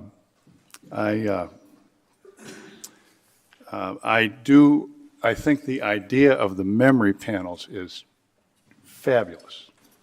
And I'm a little confused. Are these to be like taken off and new ones put on, or, I mean, or they're permanent? Mm-hmm. Yeah. Okay. I have a speech that I want to give you to put on one of those, you know, but. So the idea would be that it becomes a living museum, because you can, with that code, that can be reprogrammed. Oh, and I that. see. I see. The panel doesn't have to be changed. I see. But we can change on the back end of the messaging, and that's then housed in. That's a wonderful idea, I think. A really terrific idea. That's all I have. I would just ask, let it be beautiful. Thank you. Can I get a motion to receive and file the presentation? Moved by Councilman Seer, seconded by Councilman Carmona. Please cast your ballots. Motion passes unanimously. Thank you, gentlemen. Thank you. Okay. Madam Clerk? Item number 25-349, a communication with a request to approve the 2026 Annual City and County Joint Legislative Agenda. Mr. Manager. Thank you, Madam Mayor. It's that time of year again where we approve our annual legislative agenda. We have our legislative breakfast is scheduled for January 9th with our legislative delegation in the county and the health department. We have 7 requests for direct sponsorship for our legislators. The first obvious has been our opposition to any modifications or pension sweeteners for police and fire, Tier 2 modifications. The second is focusing on the missing middle housing issues that we see and the challenges of finding housing for people that make between 80 and 140% of the area median income. The third request came from the police chief, which is some modifications to the Juvenile Court Act of 1987 that would focus on repeat juvenile offenders. The fourth item is the request that the state level off the 911 surcharge for downstate communities, everyone outside of Chicago, and setting that at $2.50. The next item is some clarification on a law that was passed last year pertaining to the certifications for building inspectors. Just asking for more time and some more flexibility for that. I think there'll be some efforts that'll be pushed by the suburban building officials to do that. We have the next two requests are our economic development incentive request, that if the state is looking at what other states are doing, that we become more flexible and nimble in our ability to provide economic development incentives at a state level. We feel that we've got good economic development incentives at a local level, but it's really at the state level that we could use more assistance. And then last, this kind of ties in with what the other item from the police chief. It's just allowing that juvenile police reports could be disclosed, particularly on auto thefts. Right now, it's very difficult. You have to go to court to get that released, and it's difficult if a car is stolen by a juvenile to get that police report released. And so we're just asking that some effort be taken there. We have some funding requests, both vertical and horizontal, but primarily we have 4 appropriations. Mr. Corporation Counsel mentioned one earlier, which was the riverfront funding. We also are waiting on $25 million for Main Street, $3 million more for MacArthur, and $2.5 million for street lighting. Those are appropriations that have been approved by the General Assembly year in and year out over the last several years, and we just haven't been able to get them released from DCO, so we'd like to see that coming forward. Then we have some vertical requests, including the vehicle and pedestrian barrier system for downtown and the riverfront, the warehouse district parking structure, and then the relocation of the State Street Post Office. We have several road requests, if there's funding available: Pioneer Parkway, Laramie Avenue, Prospect Avenue, University, and then the Springdale Cemetery Road Network. And then we have some general legislative support items that we've included over the last several years, as well as we have the request that came from Councilman Kelly for the site valuation tax, which would change the way that we would assess land taxation here inside the city of Peoria. And so that's our legislative agenda. Okay. Councilmember Regenbach. Thank you, Madam Mayor. Very good, comprehensive list, Mr. Manager. I think it encompasses many of the things that we talk about frequently, and I'm happy to see the opposition to any Tier 2 pension obligations being the #1 item on the list. But in light of the next council agenda item, I think it would be appropriate to perhaps add another item, and I'm not sure the exact verbiage we want, but to ask the state to increase funding for homelessness support, for mental health resources and facilities, and support for substance abuse treatment and facilities. Those are things that are often discussed here, and our hands are frequently tied. So if we could put that on and finesse that as you did the other items, if you would, but let's make sure that those are included in our list. We can do that. What So area would that be? Well, who's tied up? Just trying to determine the category. What category might that be, Mr. Manager? Adding homeless, funding for the unhoused, funding for mental health and substance abuse? I think we can put it under another position support, and that way they know that that's something that we would certainly advocate for and ask that they would support if there's those appropriation efforts going forward. Okay, good recommendation. Thank you. The only thing that I would want to see, Mr. Manager, I think it's a great comprehensive request list, but once we get it approved by council and before it's sent out to all the places that it will go, I would just want to make some formatting adjustments. Okay. Okay. All right, can I get a motion? A move by Councilman Riggenbach, seconded by Councilmember Jackson. Any other excuse me? Yes, and with those additions that Councilman Riggenbach recommended. Please cast your ballots.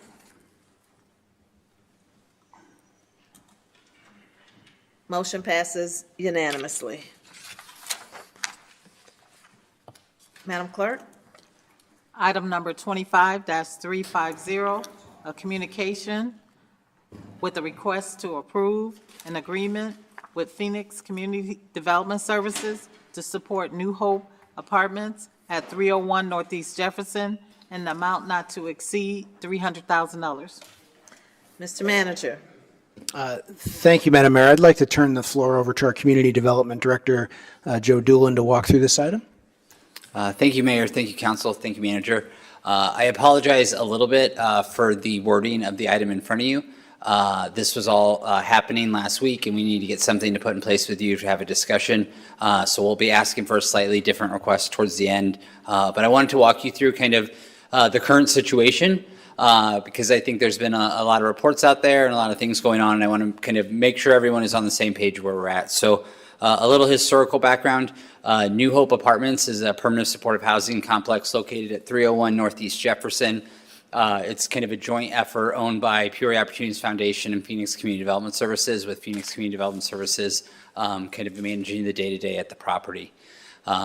They really are the partner that we go to when we are trying to provide housing, when a lot of different other places in the city of Peoria won't take someone for when they're ready to be housed. Whether that's a history of evictions, poor credit, just some struggles that they need a place. They're ready. They've gone through the processes. They've cooperated with our social service agencies. They're ready to be housed, but we're still trying to get over that hurdle of finding housing. So they work really hard with us. When we relocated people out of the motel project last year, a lot of residents went to New Hope Apartments. So unfortunately, the last 2 or 3 months, they've seen some struggles due to some tenant behavior that they have made some decisions they got rid of the tenants that were causing the issues. So it's not a reflection of all the tenants in the space. It's a reflection of a few, and it's caused problems for everyone there. October 14th, they had someone tamper with one of the sprinkler heads. That caused 12 units to be damaged. 8 of units which then they were able to get back online, but left 4 units down. Then unfortunately on September 20th, they had another fire that was intentionally set by a resident. That one caused damage to 20 units, security system, elevator, control access systems, and the fire alarm system. Both of those incidences were reported to their insurance company for claims. They're working through those issues. Unfortunately, after that October 20th incident, their insurance company then dropped them from coverage due to the multiple claims they have. They're still trying to figure out going forward about the insurance issue as well. That gets us to kind of why we're here today. Last Tuesday, there was another intentionally set fire at the property on the 5th floor. It caused the sprinkler system to go off, causing additional significant damage to multiple units at the building, leaving about 34 units at the building unfit for human habitation. At that point, city staff had a meeting with our fire department. The damage was done to the point too, the fire alarm system was not operational. So the sprinkler system still works at the property, which is great, but there's no active fire alarm system at the property. In talking to the fire department, without that fire alarm system, they did not feel like it was safe to occupy unless fire watch was put in place 24 hours, 7 days a week. And so unfortunately, Phoenix, based on all those incidences, did not have the staffing to do it, and we wanted professional staff to be able to handle it. The cost to a fire watch for the standard we need is about $2,500 a day. It's 2 workers overnight working with the Phoenix staff and then 1 worker during the day. After that fire, we reached out on Thursday of last week to the state of Illinois. Christine Haley put us in contact with the Department of Human Services, and then they also, everyone reached out to the Red Cross. We're very, very lucky the Red Cross stepped up and said, we'll help in this situation. Unfortunately, they provide temporary assistance. That's kind of the nature of what they do.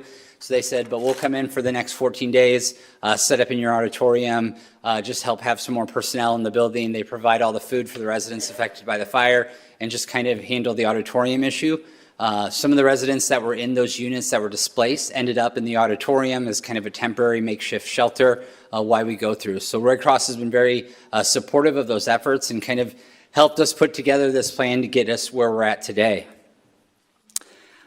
So that kind of is the past of where we've been at. We've been kind of troubleshooting day by day, things that have come up at that building. And so then kind of where do we go forward here in the request in front of you? I think part of it, it's important to understand New Hope has operated at a deficit for a significant amount of time. They aren't able to save up large kind of capital money for future needs. And a lot of that is due to the structure of their various grants they get from the federal government. They have a grant from the federal government that provides about $415 per month in rent subsidy per unit. Another one for about $500 or $600. They just don't keep up with the needs of the building. It costs about $140,000 for them to have its staff 24/7. It costs about $80,000 or $90,000 for pest control all year. And then obviously their insurance costs were very high too. So it's not like over the years they've been able to severely save up for these emergencies. A lot of times when they have tenants moving in and out, it costs a substantial amount of money to get the units back online. And all those things kind of contribute to the financial issues they were having at the property. So we've been working with them the last 6 to 9 months on trying to figure out a solution long term.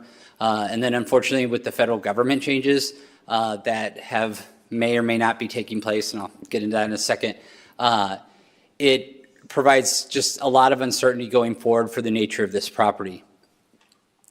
So a lot of that said, where we kind of go from here, Red Cross is exiting the property on December 18th. Unfortunately, at that point, we will be at a place where the people in the auditorium are going to be not allowed to be at the building, and that represents about 20 to 22 people. The good news is, at this moment, Pathway Ministries and Dream Center both have capacity to handle those 22 people. So if they will have a place to go in a shelter if they choose to do so.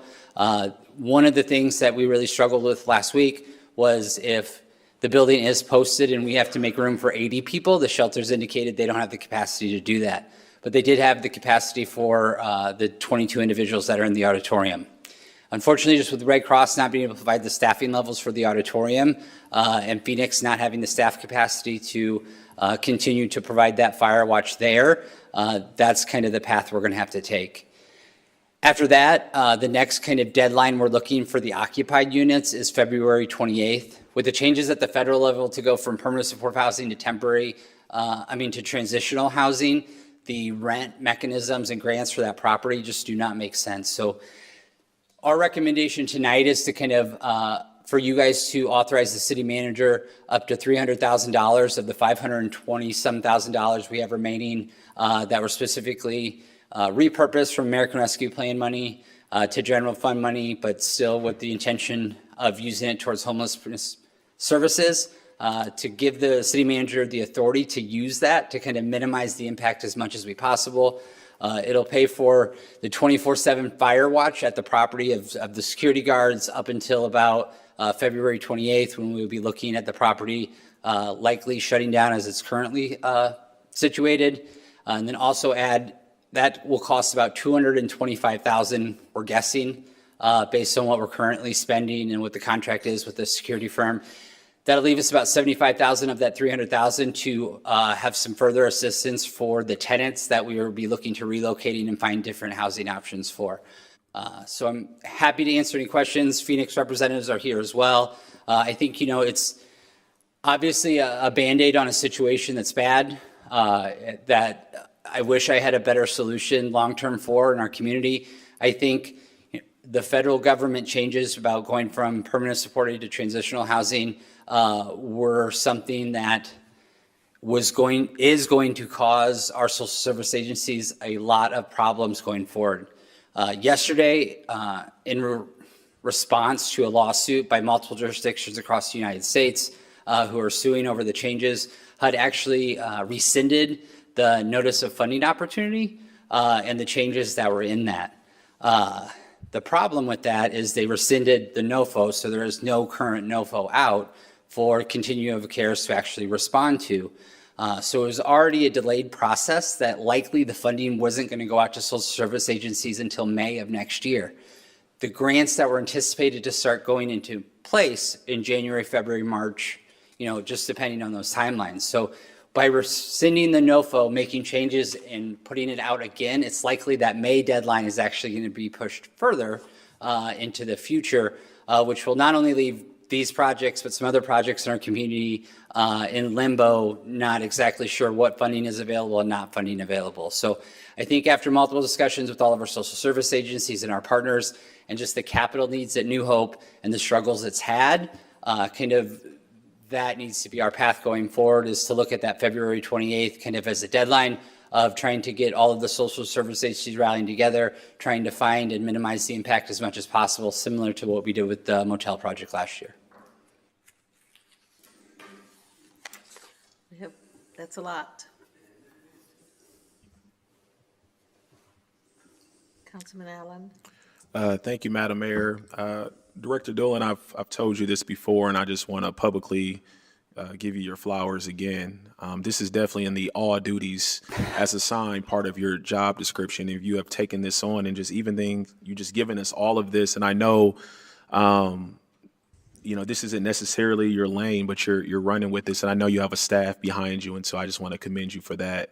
And then also shout out to President Call and the rest of her staff from Phoenix. And this is such an unfortunate situation that you all find yourselves in. And so the silver lining of this, fortunately, we still have this allocation remaining from our American Rescue Plan funds. I agree it's a Band-Aid to a very severe wound, but what we don't want to have happen is 72 individuals find themselves unhoused as we enter the coldest part of the winter coming up. So I definitely will be supporting this effort tonight and hope that some of these challenges to some of the federal actions, are able to be reversed, because unfortunately the forecast is not looking good as we look to try to address this issue of the unhoused in our community. So again, thank you to you, thank you to everyone involved, and I'll be supporting this tonight. Thank you, Madam Mayor. You're very welcome. Councilmember Carmona. Thank you, Madam Mayor. Director Doolin, I really appreciate all the additional work that you're doing to try to solve issues like this. It's greatly appreciated, I'm sure. I just want to make sure that I heard correctly and clarify the lapse of insurance. So after their insurance was dropped, were they notified, and did they get other insurance? I'm not sure if I heard that part. Yeah, so from, and Chris Call's here, but from this will be this is their third claim in about 4 months, to already multiple claims throughout the years, just based on kind of the nature of the business. They do have some liability on the insurance. It's basically on the property. Yes, they were aware that they didn't have property insurance at the time. They're trying to see what they can do. This isn't necessarily just a New Hope problem. It's kind of a problem we're seeing across the country in some of these permanent supportive housing facilities, that tenants are sometimes cause issues and are very hard on the building. So they're exploring every option that they can. There might be an opportunity in the future to find that insurance. That's what they're diligently working on. But yes, they were aware. Thank you for that. I'm inclined to support this because obviously we have the funds to do it directly for that purpose.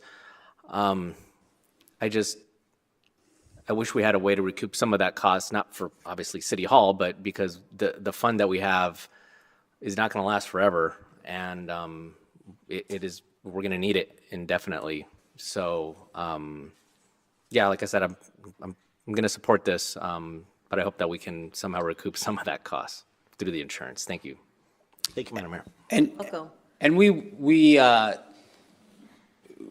we will have those conversations with Phoenix, anything that's eligible from past expenses, things like that. I mean, I think they're willing to work with us on all those things as well. We've had many discussions with the state, with Jason Marks at the emergency management with the county, about what we could maybe submit to the state too. So we will explore all that. I'm not sure if we will get anything back or what we can do, but we're continuing to look at that, and we'll make sure to look at everything we can. People often ask us, what keeps you up at night? Well, I know that this situation has literally kept you and your team, Chris Call and her team, up at night and working overtime, and throughout the day and night. So I want to express our appreciation for your efforts and your leadership in trying to resolve this situation. What involvement has, I see CEO Crawford here with PHA, what involvement has the Peoria Housing Authority had in this? Yeah, so sorry I didn't mention that. Part of that discussion, they are involved of what happens on February 28th. There are multiple different funding sources for the tenants in these properties, different rental subsidies, different vouchers. Director Crawford met with Kate Green at the Continuum of Care and Chris Call last week about possibly whatever they could do, they could look into about transferring some of their project-based vouchers into tenant-based vouchers that can go with them. And when we talk about some of the residents at New Hope, some of them have been there for 4 or 5 years, not caused any issues, would be good tenants in other locations if those vouchers can go with them. So she's been a great support working with us, willing to have those conversations with us, use their creativity to do whatever's possible. And I think that's kind of what it's going to take with the other funding sources that the Continuum of Care might lose, is what we can do to maximize every resource we have available. And the Housing Authority, just as they were with the motel project and moving people into different units, continue to want to be a partner with us in this discussion as well. So appreciate their help. Sorry, I did not mention that, but Thank you. I had a long Crawford. item. So Yes, thank you for your contributions. Councilmember Euler? Thank you, Madam Chairwoman. I had heard the County Board of Health was asked for over $100,000 yesterday for the same effort. Are there other organizations that are being asked for funding as well? And what is the status of those? Yeah, so we had a discussion with Monica Henderson at the Peoria County Health Department. If you all remember, we gave them substantial money from American Rescue Plan, specifically for housing. Then the county matched that. Since then, we've launched the flexible rent program that they gave back the money to the city, but it doubled because it was the county's money, to essentially, not to veer off topic, but a program that essentially allowed us some really flexible money to help those who are experiencing homelessness who have an income. So you're someone who might be on Social Security and get a monthly check every month that could go into senior housing, but they don't have the money for the deposit or the moving expense. That program has been in place for about 1.5 years now. We've been able to successfully place about 63 different units of people experiencing homelessness into housing. That money, because of our success and not needing as much per family as we thought we would, we have money left over that still needs to be spent by the end of 2026. It has a little longer shelf life of American Rescue Plan money because we have a contract with them to do it, even though they gave us back the money. So we feel this kind of fits really well into that program. So that is why we made an ask of getting that money, because A, it needs to be spent, B, it fits well into there. And so kind of that's where that ask came from. I think your question of asking other money from people, we haven't made a direct ask of other organizations yet. We did have a call with multiple organizations about how they can support this effort. That's where the Red Cross came in to provide the food and the supplies and things like that. We have had multiple discussions with Carl and OSF about making sure they have healthcare professionals going in and out of the site now and kind of until things change, just to address those mental health issues and provide that mental health support. But as those are the kind of resources we've been looking for, we haven't made a financial ask to anyone else yet. So if they were to approve this, is that in addition to the 300 that's on our agenda, or is that part of this 300,000? I think I don't have quite the answer to that. I think we would use that money obviously first as much as we can, specifically because that money is designed for the flexible rent and has more of a deadline than our money.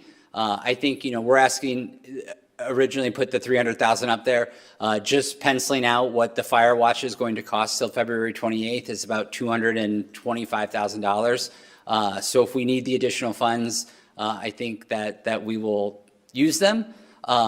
But to answer your question, I'm not sure. Unfortunately, they don't meet again until January 26th.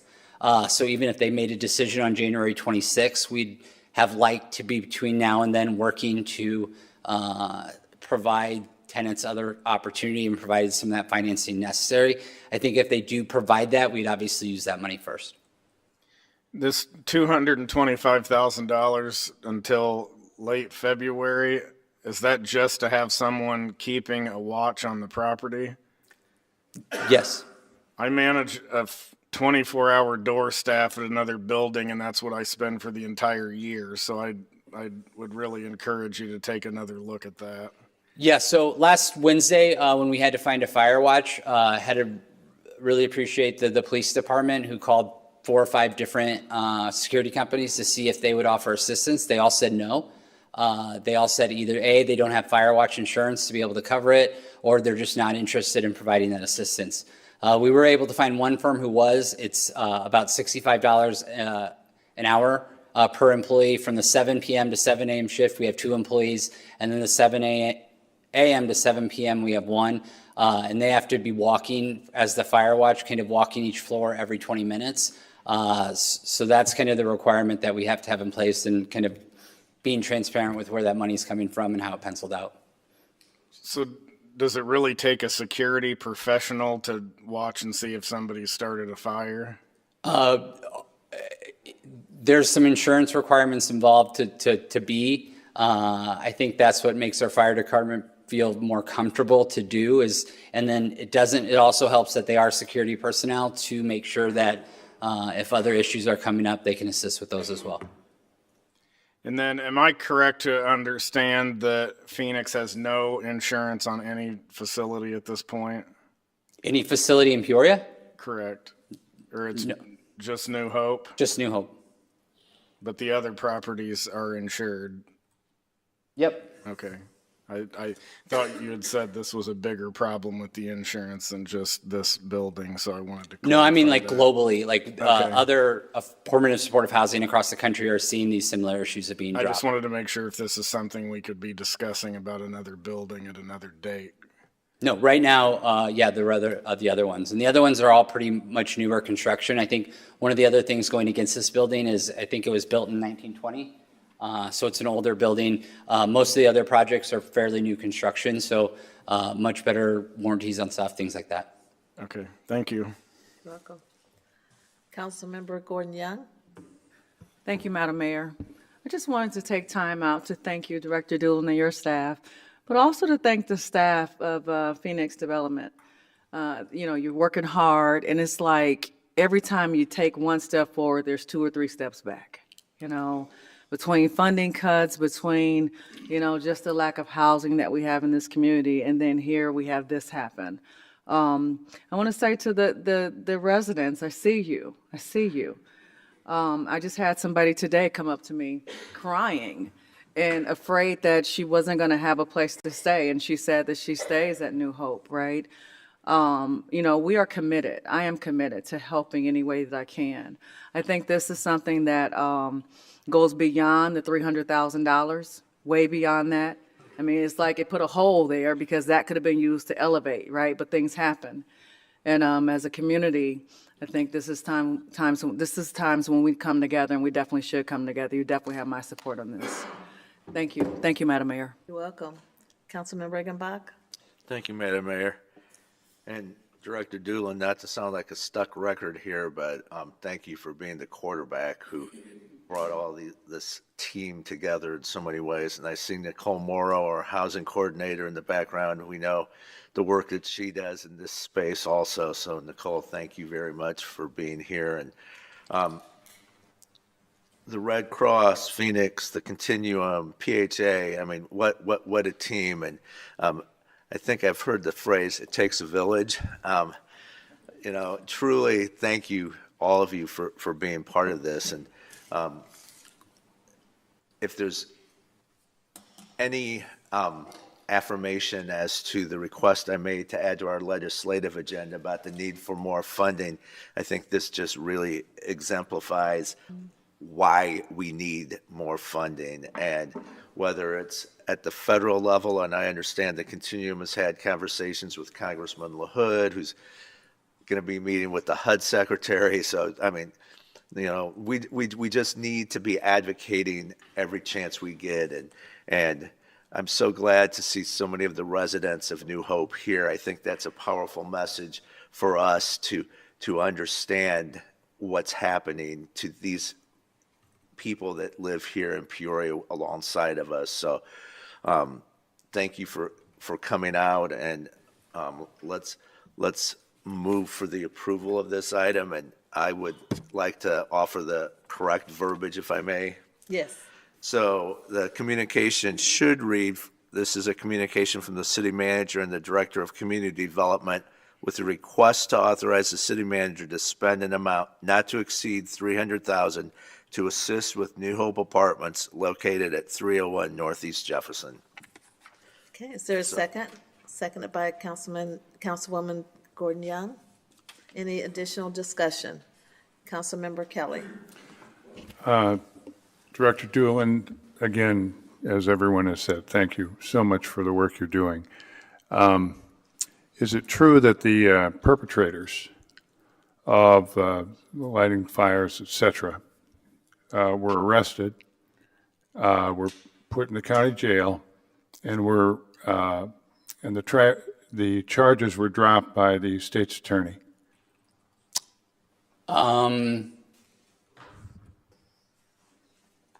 I don't know the specifics. Chris, do you? You want to?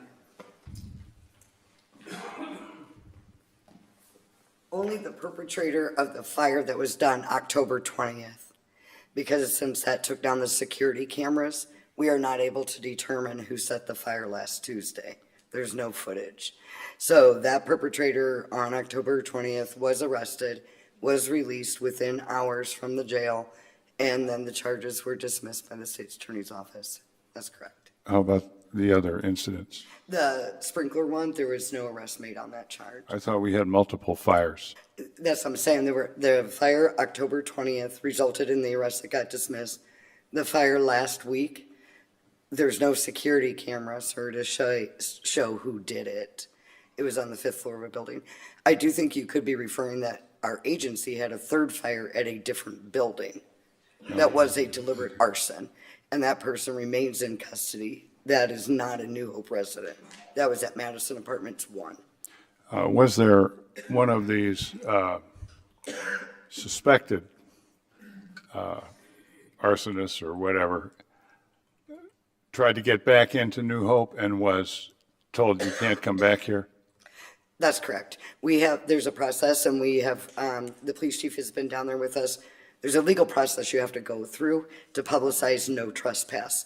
But additionally, the assistance from Director Doolin helped in that unit that was damaged, they were able to come very quickly and say that unit could not be habitated, or uninhabitable for the condition it was in. So that then gave us more emphasis to be able to say, more permission to turn the person away. Because our clients are leaseholders. They hold a lease, and so they are protected by landlord-tenant law in the state of Illinois. And so there are certain processes that we have to engage. But we are very much aware that tenant behaviors caused the 3 incidents in that building that got us here today. I'm glad that you are trying because those folks, I think, have forfeited their... That is correct. Yeah. But I want to draw your attention, people have talked about the residents that are here, that. I don't see any arsonists here. Yeah. So, thank you. Thank you, Madam Mayor. You're welcome. We have a motion on the floor and a second. Councilman Regenbach read the motion. That's a little different from what you see on the agenda. Please cast your ballots. Motion passes unanimously. Thank you, Director Doolin. Thank you to all the partners.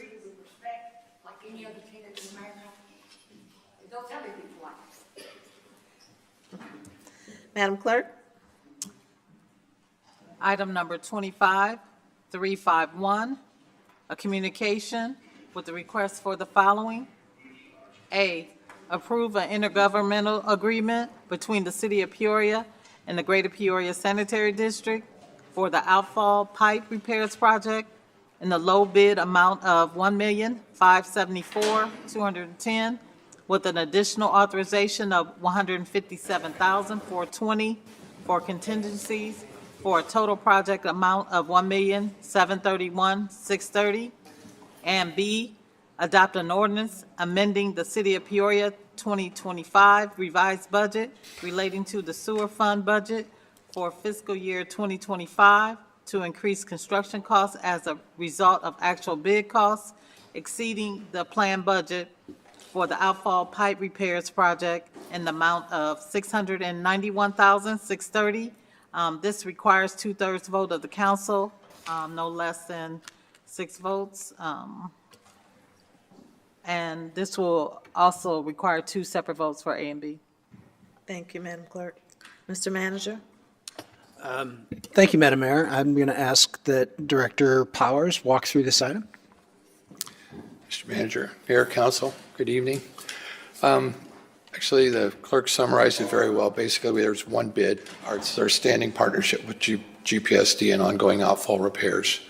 One bid was received by the district. It greatly exceeded what we had anticipated from the engineer's estimate. We were able to identify funding to meet the requirement and go forward with the agreement, if you agree. The district has already signed the agreement, as you may note. The locations are noted on a map, enclosed, and I'll stand by for any further questions you may have. Questions? Can I get a motion? Councilman Euler moved for item A, seconded by Councilman Kelly. Any questions? Please cast your ballots. Motion passes unanimously. Thank you, Mayor. Thank you, Council. Move for item B, seconded by Councilmember Kelly. Please cast your ballots. Motion passes. Mayor, thank you, Council. Madam Clerk? Item number 25-352, a communication with a request for the following. A, accept the transportation grant from the Illinois Department of Transportation in the amount of $66,213. And B, adopt an ordinance amending the City of Peoria 2025 revised budget relating to the general fund to recognize the receipt of the transportation grant funding from the Illinois Department of Transportation in the amount of $66,213. This item is also requires 2/3 vote of the council, and we'll need 2 separate votes. Mr. Manager? Thank you, Madam Mayor. I'm going to turn it over to the police chief to walk through this item. Good evening, Madam Mayor, Council, City Manager. This grant is to improve highway safety to programs that were described to this grant. There's 14 key areas that we'll focus on, but the main thing to understand is this is those campaigns that you see, click it or ticket, sober driving campaigns, and we have specific dates that we'll be doing these campaigns, and that's what this funds, that overtime for our #1 complaint in our city, traffic. Any questions for the chief? Congratulations on the grant. Thank you. Can I get a motion? Moved by Councilman Allen, seconded by Councilwoman Gordon Young. Please cast your ballots. This is item A. Motion passes unanimously. Councilman Allen? Item B, seconded by Councilwoman Gordon Young. Any questions, comments? Please cast your ballots. Motion passes unanimously. Madam Clerk? Item number 25-353, a communication with a request to adopt an ordinance proposing the extension of the duration of the Westlake Special Service Area in the City of Peoria, Illinois, increasing the Westlake Special Service Area sales tax rate and providing for a public hearing and other procedures in connection therewith. Mr. Manager? Thank you, Madam Mayor. At the request of the property owner, Westlake Shopping Center LLC, They are requesting that they would increase the special service area supplemental sales tax rate from 0.75% to 1%, and extending the termination date of the SSA to July 13th, 2055. This would necessitate that we establish a public hearing before we start this process, and that's what's in front of you tonight. This is just setting the date of the public hearing. Councilman Allen?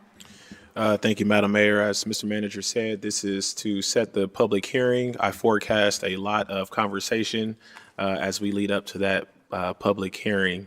But again, this is just establishing the public hearing. And so without further ado, I would like to move for approval. Seconded by Councilman Seer. Any discussion? Councilman Carmona? Did you guess it was going to be me? Thank you, Madam Mayor. Not a fan of the way we disseminate information to have public hearings here. I'm not blaming the staff or anybody else. It just is what it is. Unfortunately, not many people have, or citizens have time to listen into city council, to come here after work and whatnot. I'm not going to support this motion. Big surprise. Thank you, Madam Mayor. Okay. What'd you end with? What was that last statement? I'm not going to support this motion. Just making your comment. Yes, ma'am. Thank you. There's no specific recommendation, though. No, Yet. not yet. Coming. It will be prepared. Okay. Thank you, Councilman Carmona. All right, we have a motion and a second. Please cast your ballots.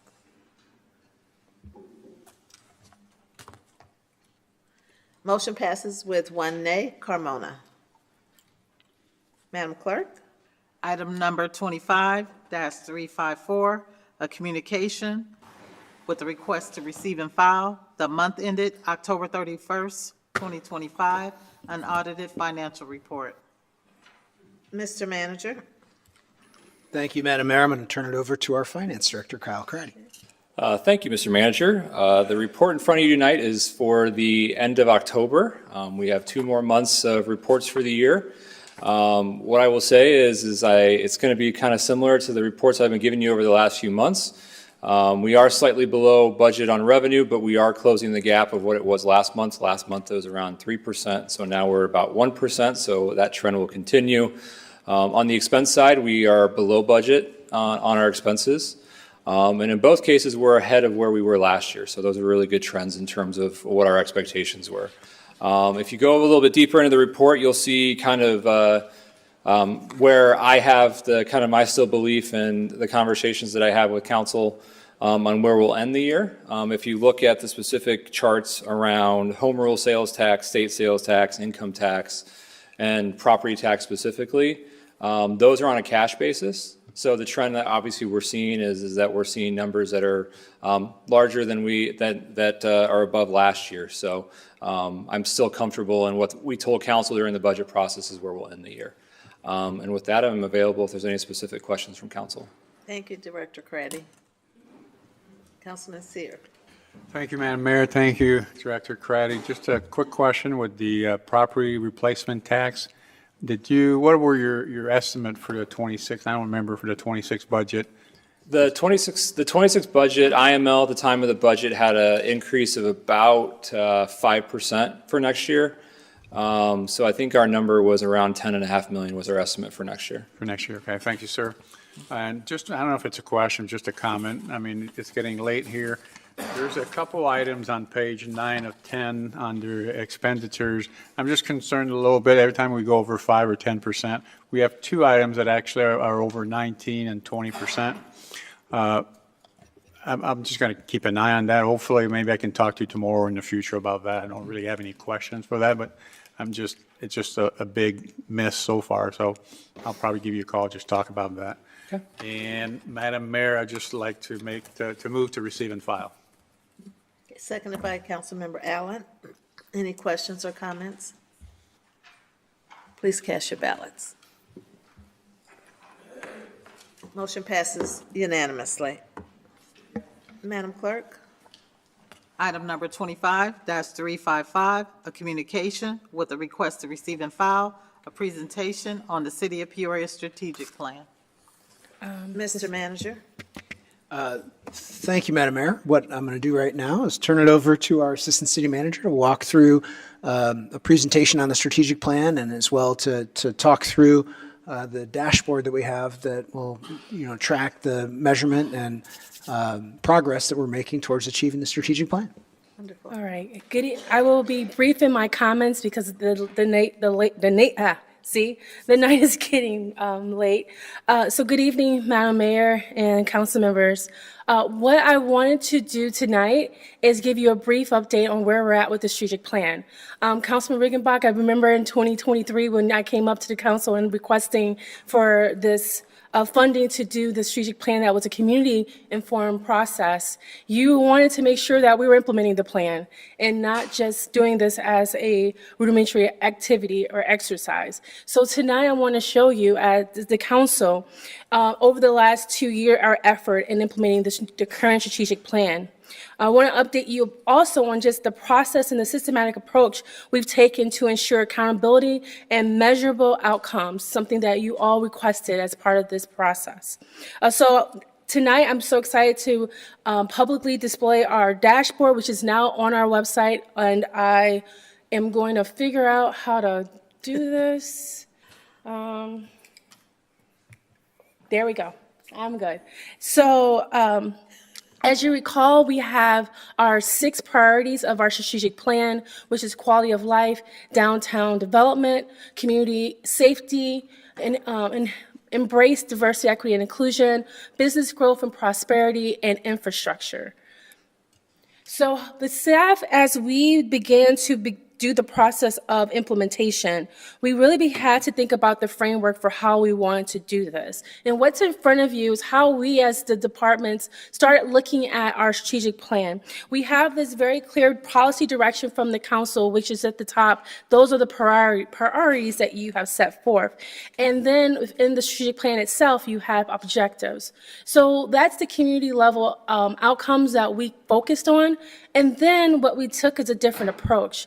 For the last 2 years, we've been meeting as a leadership team every month for almost 2.5 to 3 hours at times, figuring out how do we execute the strategic plan in a more comprehensive and collaborative effort. So no more siloing our efforts to being public safeties only for police and fire, or quality of health is community development, or infrastructure is public works. Every department, as you see in the budget process, has a piece of how we implement your priority, your policy direction. And so this is just to demonstrate the process for which we look at the activities that we're going to be showing you on the dashboard. Secondly, we use this also as a tool to create an internal team outside of the leadership team. So the leadership team includes our directors and our number 2s within the departments. But we also decided that, you know what, this is a great opportunity to involve our staff, our junior staff, in this process of implementation. And so it's more of a training ground for them as well. So what we have done over the course of the last year is we have gotten some improvement processes that they have been looking at. And so you don't see them in the strategic plan dashboard today, but you will in 2026. And this team of staff, which I have to commend them, they are doing this on top of the work that they're already doing in their departments, and some of them even coming off night shifts to come to a morning session to do these activities. They are defining their practices within the strategic plan, and they're looking at a number of process improvements that will help facilitate some of the activities that we are going to discuss. I also want to take the moment to just identify those staff just real quickly, just because those individuals really have put a lot of effort, and I want to publicly acknowledge them. From Human Resources, we have Tanya Rickman and Ryan Alpeter. From our legal department, we have Max Walton and Stephanie Thornhorst. For our city manager's office, we have Uriah Kilgallen and Blake Eggleston. Fire, we have Nick O'Connor. Police Department, we have Chris Collins.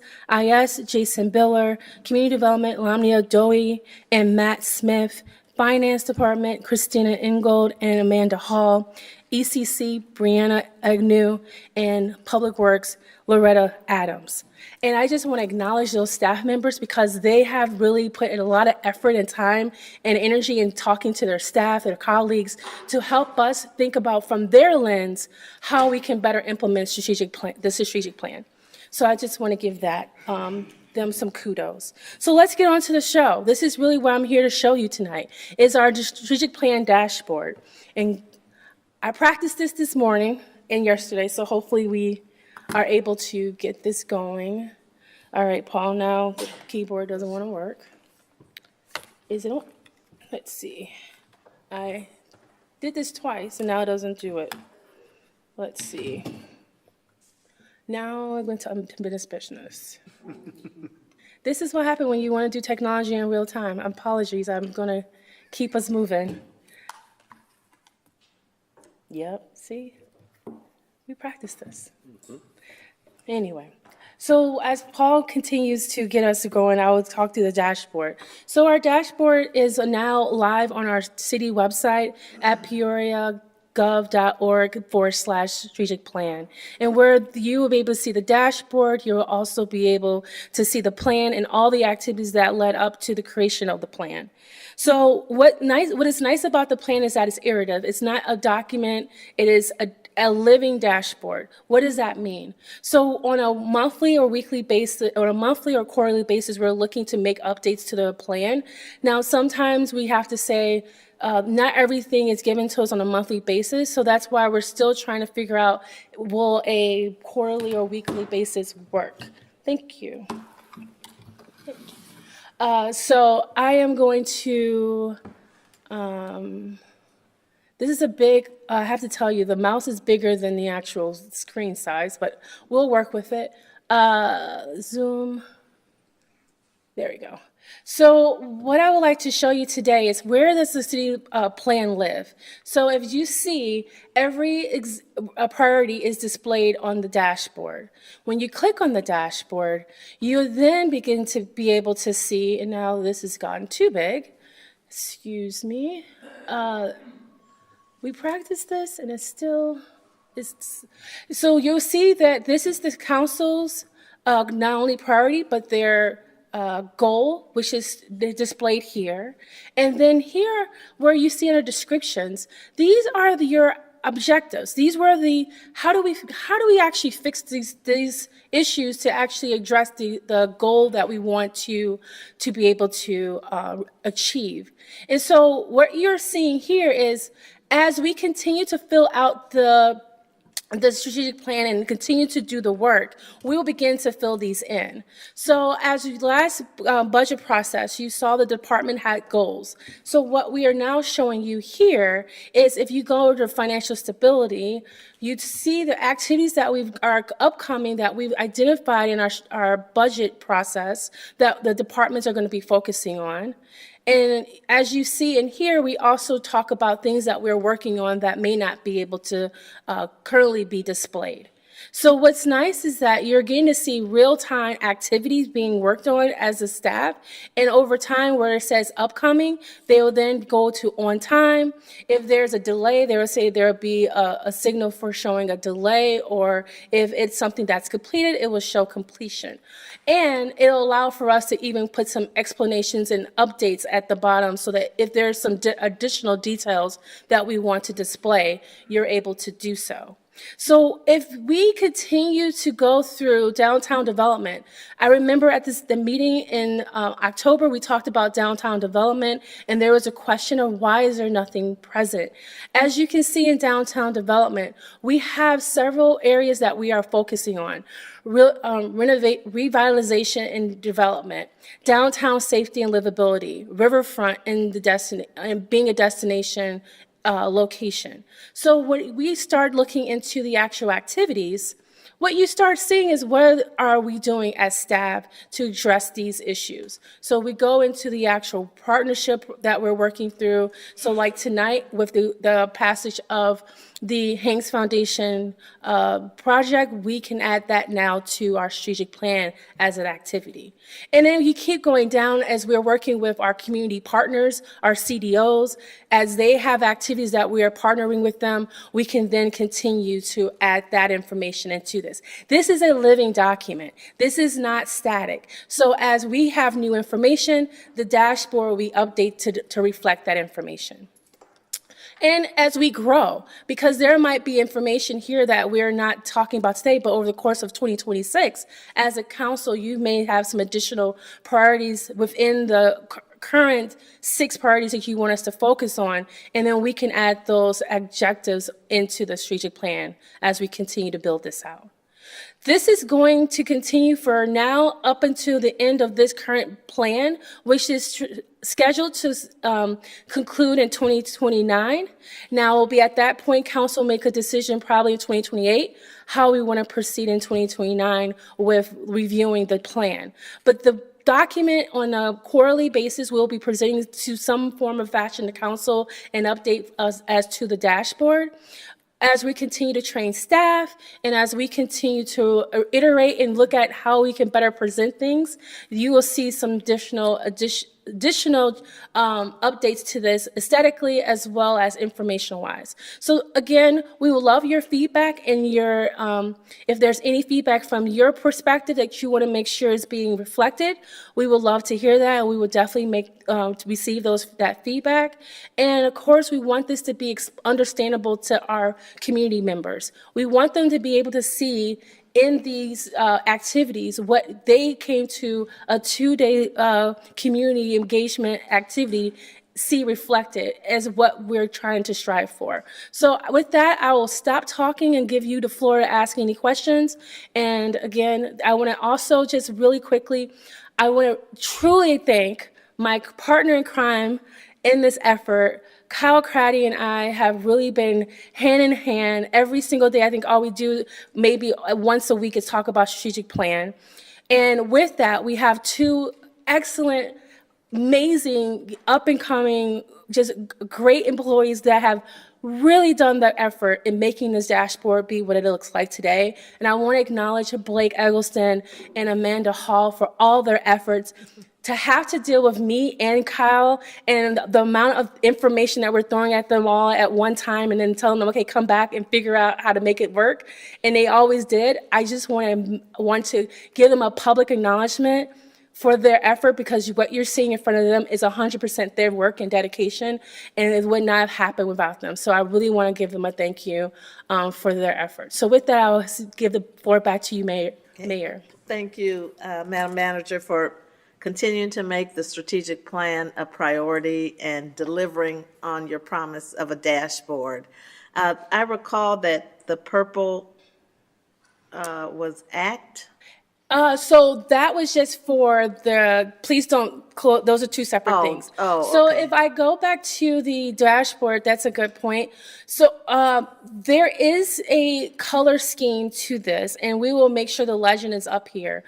But in the legend, you will see when it's upcoming, which means we haven't started the work, it's purple. Okay. When we are working through it, it's green for progress. And then when we're completed, it's blue. Blue, okay. And we're trying to be mindful of the sensitivity of people's color schemes. And so we're trying to use primary colors that does not impact ADA issues. Okay, great. I love the color coding, so. Yes. Great job, thank you. Thank you. Councilmember Allen. Thank you, Madam Mayor. I just wanted to give kudos to you, Assistant City Manager Richardson, and the rest of the team here. This is a great accountability tool for our organization and allows for our constituents to go to our dashboard in real time and see how we are performing and what are our growth opportunities as well, too. So I appreciate you all. And under your leadership, I'm not surprised that we have this. And a shout out to the POP model. I know a little bit about the POP model. So, but yeah, I just wanted to give you your flowers on this and the rest of the team. Thank you, Madam Mayor. You want to make a motion to receive and file? Motion to receive and file this item, ma'am. Okay, seconded by Councilwoman Jackson. Okay. Again, thank you. I can't wait to get my hands on it. Well, I look forward to your feedback, Mayor. Thank you. Okay. Please cast your ballots. Motion passes unanimously. Madam Clerk.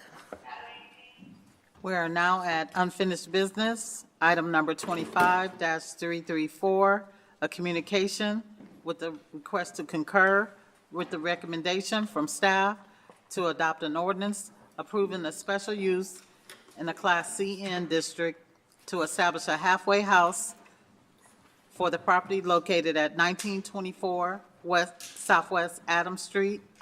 The motion on the floor is to adopt an ordinance approving a special use in the Class CN district to establish a halfway house for the property located at 1924 Southwest Adams. Okay, Mr. Manager. Thank you. We have with us our Assistant Community Development Director, Leah Allison, who is here to follow up on this deferral of this item from the last month's meeting. Thank you, Madam Mayor, Council. I'll just give a brief recap. Grow Community is here tonight requesting a special use for a halfway house at 1924 Southwest Adams. It's an existing developed property that will include 12 bedrooms to accommodate 10 to 12 parolees as a transitional housing residence.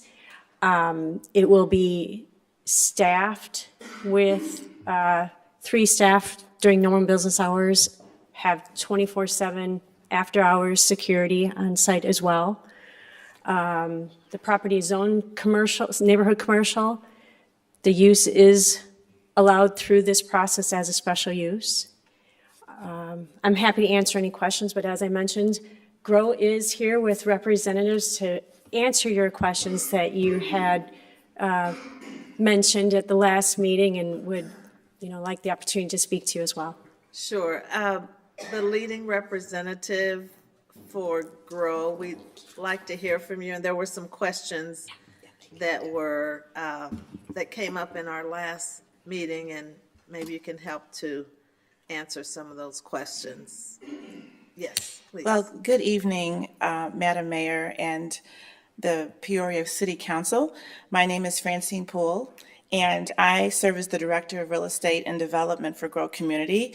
We appreciate the opportunity to speak with you regarding our proposed acquisition and development for 1924 Southwest Adams Street.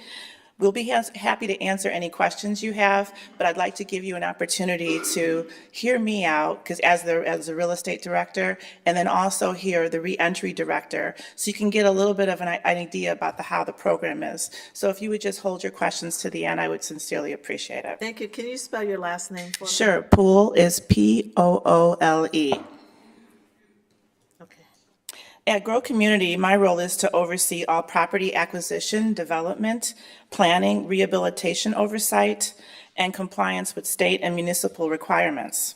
Every project we pursue undergoes a strict and comprehensive due diligence process to ensure that we are investing responsibly and that our work contributes meaningfully to the communities we serve.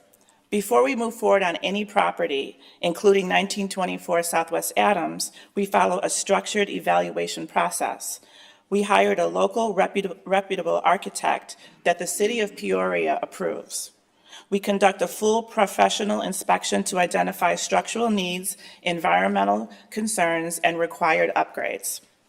We prepared a detailed pro forma outlining expected costs, contingencies, and long-term operational stability. This information is then submitted to IDA, which is the Illinois Housing Development Authority, which reviews our plans and provides an initial approval before we proceed to any form of acquisition. Please note that IDA is a state institution that has a very rough and tough, thorough evaluation process. We have done other projects with IDA in Chicago, in which demonstrates our credibility and ability to deliver a good product. Once IDA gives preliminary confirmation, we move into the initial closing checklist, which includes verifying zoning compliance. This is why we are before the City Council today seeking a special use permit, an essential step in our process to ensure that the property's future use aligns with the city requirements and community expectations. Regarding concerns about renovation costs, here is the financial structure of our project. Grow Community has been awarded $475,000. It's a grant through IDA for this development. Our purchase price for the property is $207,500. All remaining funds, over $250,000, are allocated directly to repairs and rehabilitation of the property. Much of the construction work will be performed by Grow Construction, our internal construction division. And some of the participants are in Grow Construction. So once they get out of the program, they actually get hired to be part of the Grow Construction family, which significantly reduces labor expenses and ensures quality control throughout the project. We anticipate beginning this project in spring of 2026 with targeted completion date in the fall of 2027. Our timeline accounts for permitting, supply availability, workforce scheduling, and the detailed rehabilitation needed to bring this property to the standard our organization is known for. This project represents more than a building, it represents opportunity, revitalization, and long-term stability for residents who need it most. We are committed to transparency, responsible investment, and sustained collaboration with the City of Peoria. We thank you so much for your time, your consideration, and your continued support as we work to bring high-quality community services to Peoria. I will now turn this over to our Director of Reentry, Gregory Williams.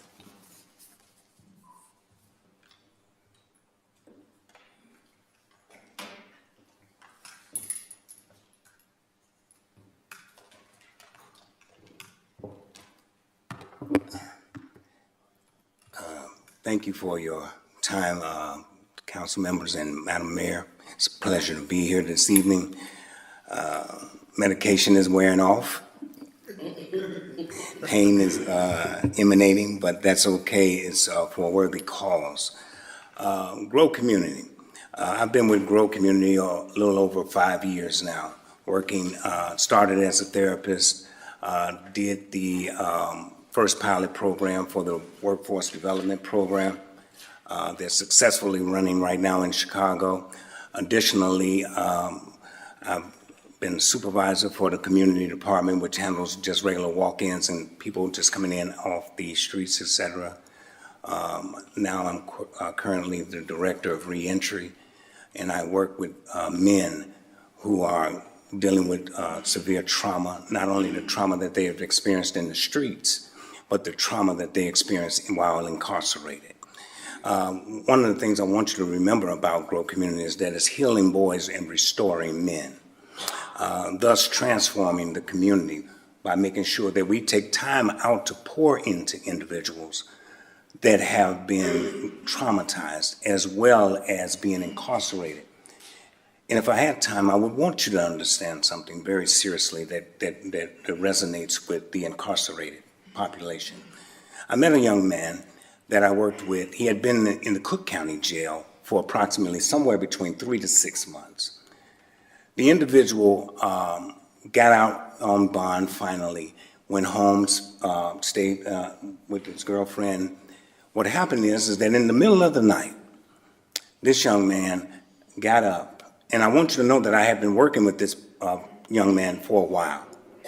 And I have been working with his fiance also, because the trauma extends all the way to the household sometimes.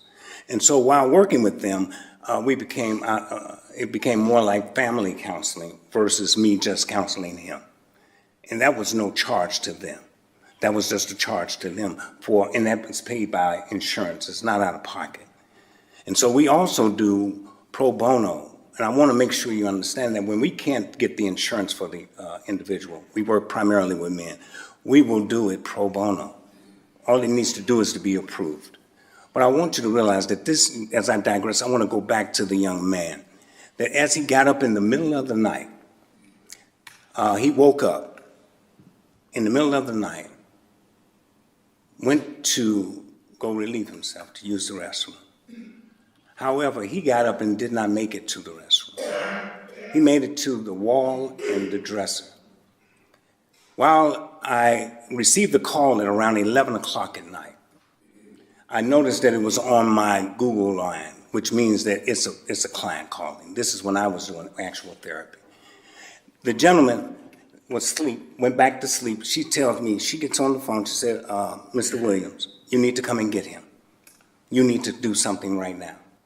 I said, do what? What's going on? She tells me, say, he's walked over by my dresser, urinated on the dresser and the wall, and he got back in bed like nothing happened and went back to bed. I want you to understand how traumatized these individuals are prior, even after they have been incarcerated. I said, well, let's do this. Let him stay until I can come tomorrow and we'll talk. Long story short, I get over there and I talk to them. I ask the gentleman, I separate them because I need to have him to talk to me in private. Then I need to talk to her, and then I need to talk to them together. I talk to them and he lets me know. I said, so I have a question for you because you urinated in the house. And he said, I don't even recall that.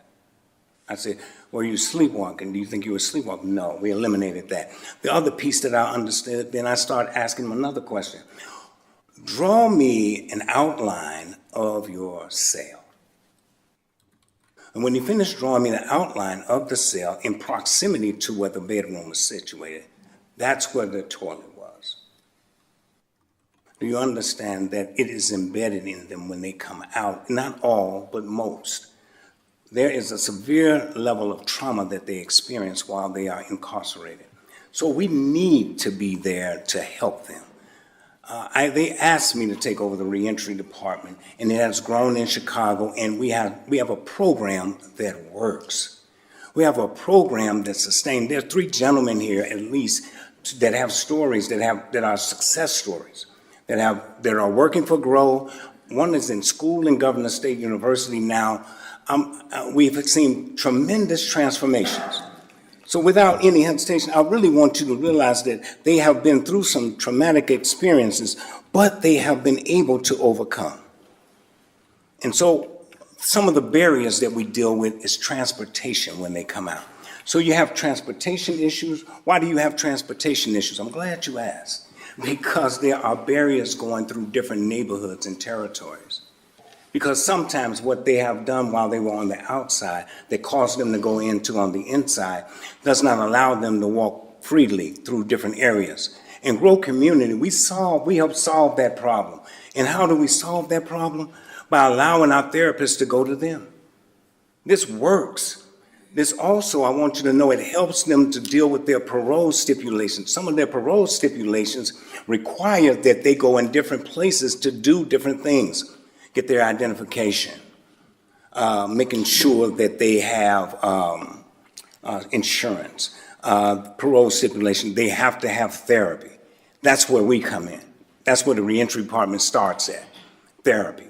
The therapeutic process is important, very important for this population, because sooner or later, and I've visited multiple prisons in Illinois. I made it my business this year to see I was in at least a dozen prisons. I made it my business to do that because I wanted to see where are the people going, and do the cities have a plan for this population? And we have a plan. And there's not planning for every situation, but we have a plan for this population. And I want you to understand something. I believe I can stand now and got my knees loose. That's good. You got 1 more minute, please. That's all I'm going to take. Okay. That's all I'm going to take if you just give me that. So I want you to understand that we will go to let me fast track it then, since I have 1 minute. We will come to the client and make sure they satisfy their parole stipulations. We have case managers who will also assist in that process. The stipulations usually start with therapy. They also there's a 45 review day period that they need to have had therapy with a counselor. Then we look at the workforce development program, and I'll be through workforce and then the housing. The workforce development is directly tied to that. If you have a reentry counselor and then you want to go into the workforce development program, what has to happen is that you need to get a recommendation from your therapist. Now, then you have to apply just like a regular job. So we're training them to go forward, not to be crippling them, but to train them to go forward so that they'll be able to do this. Now, in workforce development, we have a unique thing called, screen printing. screen printing, and therapy. So group therapy and screen printing. So now you're getting a dose from the therapist, right? So look at it like medication. They're seeing the therapist 1 to 2 times a week, which is intense outpatient therapy. Now they're in workforce development. They receive, this a 6-hour program and you're paid for 6 hours. Now 3 hours is in the workforce side, learning and training how to do screen printing, shipping and receiving. And the other part is the cognitive behavioral therapy workforce model, so that you have therapy to deal with workforce situations, because you have some of our guys have never had employment. Some are at 35, 40 years old and are just now having their first job. So they have to be walked through this process. We have that process. Now, in order to get into housing, you have to apply for it, but you only can apply for it after you've been in the program 8 weeks, which means you have 8 weeks of intense outpatient therapy, and you have work training. Can you wrap up? I'm wrapping it up. This is it, the last part, Madam. Please forgive me. So the last is that we're making sure that they get an honest chance. When you get ready, when they apply for the workforce housing, reentry housing, which is transitional housing, what you have is the opportunity to pay rent. Rent is $100 a week. In Chicago, the average price is $275 a week. When they finish up with the program, we are making sure, there's 3 things they have. They have their therapy, satisfied with the program. They have their work, they're working, and they're earning income. 3, they're in housing, and what we're going to do when they finish housing, because they have a budget coach, we move forward, and then when they're ready to move, if we transition them into another home, now they have rent receipts, they have work history, and then we will pay their first month's rent. That's what we do at GROW, and that's all I have, Madam Mayor. Thank you. Thank you. We have some questions from the council. I'm not sure who they'll go to, but I'm going to start with Councilmember Euler. Councilmember Euler. Thank you, Madam Chairwoman. The main reason why I asked for the deferral at the last meeting was to receive clarification on where these residents would be coming from. One of my main concerns is that I am not supportive of the idea of them coming from areas outside of the city of Peoria. Okay, And so I have not received anything since that last meeting. Okay, so let me satisfy that. One of the most important things is if we're coming into a city, we want to work with that city. We're working with the men that are returning home to this city. And so usually that's the residents of this city. We don't go outside the city to get residents for this program. We work within the city limits. So we take the ones that come back from, who have been released from prison. Usually they come back to where they were at home at. And then, or we also work with the people that they bring in, wherever they come from. If they come from, they release them in your city, they're in your town. And we're prepared to work with them. But we're not looking to bring people in from other areas as far as that's concerned. That's not what we do. Do you have some type of a charter or something in writing that outlines that specifically? If you would like to have a MOU or memorandum of understanding, we'd have no problem producing that for you. How do you get notified that there is someone eligible for this program? Where do you get them from? Parole. Usually parole. Like I said, I'm in multiple prisons, and I visited just a vast number of penitentiaries this time. And I've seen Peoria, constantly seeing Peoria, people being released to Peoria, people being released to East St. Louis, people being released everywhere. But that's how we get our information. That's how we work with guys being released. The other piece is that we make sure that if I'm out there, I have them sign a form where we get their information, so we are able to reach back out to them. That's how we really do it. And then now I'm also prepared to meet with parole to see if we can work directly with the commanders in this particular area. And have you had any type of a community meeting with the folks that own businesses? I don't think there's that many residences, but there's a lot of business owners in that area particularly interested in this concept and what the plan is. Okay, so I have no Francine, do you want to answer that question if there is an answer to that? In terms of meeting with somebody, the business owners in the area, are you speaking of specifically on Southwest Adams Street? Adams Street and the surrounding streets that would be affected by the change in zoning. Yeah, well, I was around there and I didn't really see any real businesses that were thriving. I mean, the position where that Adams Street property is, it's on a corner and it's kind of desolate. Well, I think one of the neighbors who's here next door would probably take exception to you saying their business isn't thriving, so. I mean, what I mean by thriving, and I apologize to that owner.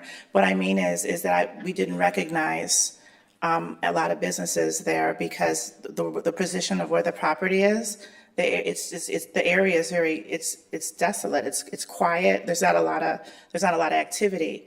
The property sits back off of Adams, so it sits on a corner. So there's not a lot of activity right there.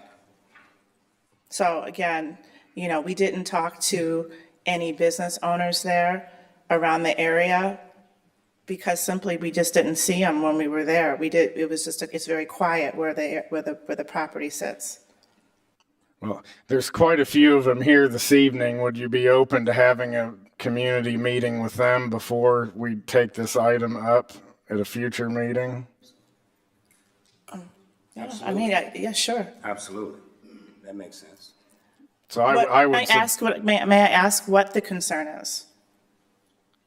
Yeah, they'd be happy to have a meeting with you to talk about that. So with that, I'd move for a deferral to the second meeting in January so that there's an opportunity to do that with the holidays. Is there a second to that motion?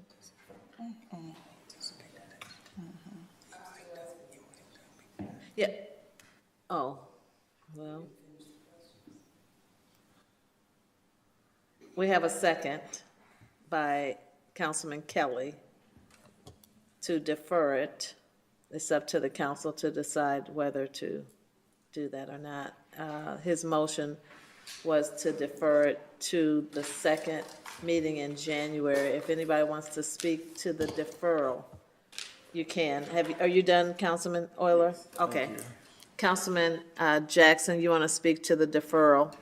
Well, directly related to the referral, if those folks are here tonight, wouldn't it be only fair to give those business people who are present tonight an opportunity to introduce themselves and find out? I spoke with one person on the phone, and Madam Mayor, I travel that area all the time. The closest business that I saw was the bar across the street. There's some warehouse businesses, structures, the old Illinois the old Illinois Furniture Store, which is a warehouse now. And I got a call briefly from, I think, Mr. Corey, who said he was going to be here tonight. So, I mean, it would make sense to me that if these folks are present tonight, please come forward with they're here. We have a motion to defer unless you're willing to delay that until. Well, they indicated when I spoke to two of them on the phone, they would come here for the express purpose of conversation tonight. I understand. No.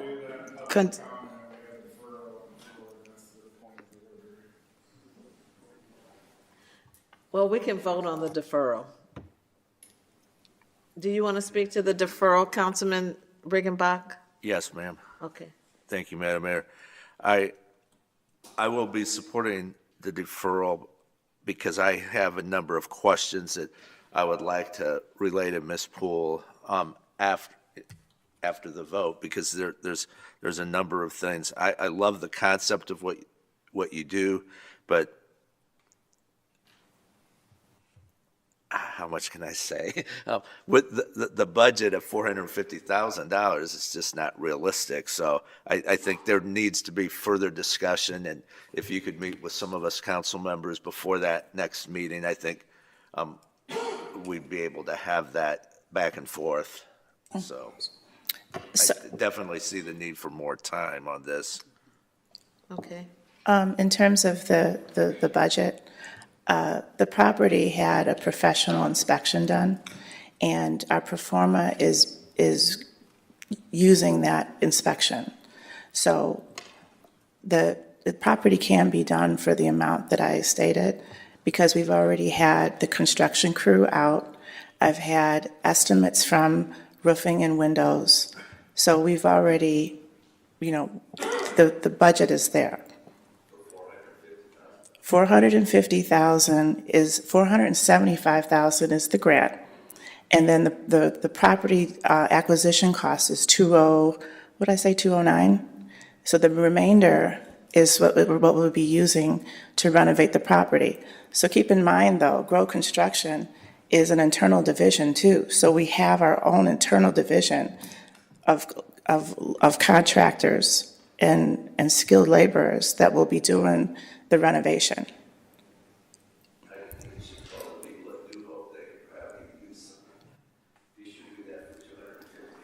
Yeah, I mean, we've already done the Yeah, performance. we have a motion on the floor to defer until the second week in January. There's a second meeting in January. There's also a recommendation that a meeting be held with some of the business owners in the area. Madam Mayor. Yes. Oh, I need to keep going with this process. Does anybody else want to speak to the deferral? Councilwoman Gordon Young? Thank you, Madam Mayor. I just want to know if we could clarify for Grow what the expectation is, because I feel like they should have been told this before this meeting, at the initial deferral, that they needed to meet with business owners. Because we keep moving the line. So like, can we at least give them some idea of what the expectation is so that they know, and then when they come back, we're not moving the line again?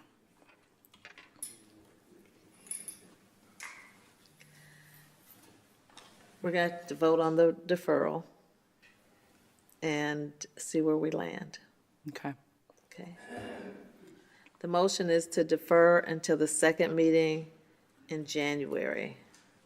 Please cast your ballots. Oh, wait. Okay, don't vote yet then. Yes, you want to speak to the deferral? Yes, I do. I didn't see your light. Okay. I'd like to ask the representatives, I'm sure you'd like to have this resolved tonight, but it looks like a deferral is likely. Other than the inconvenience of it, is there anything that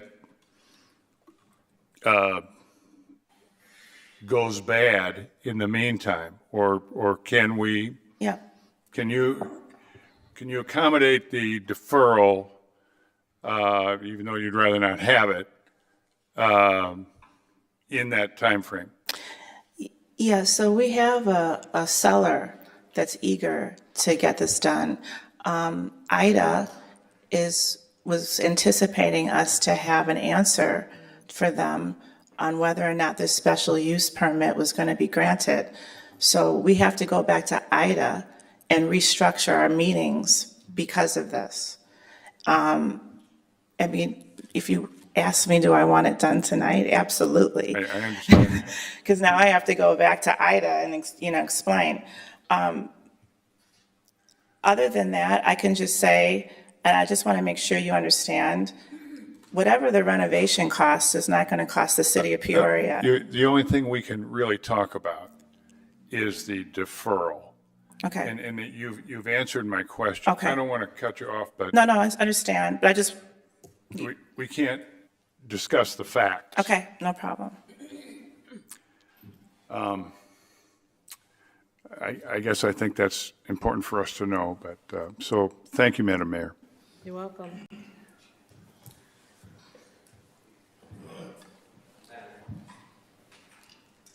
Councilman Carmona? Thank you, ma'am.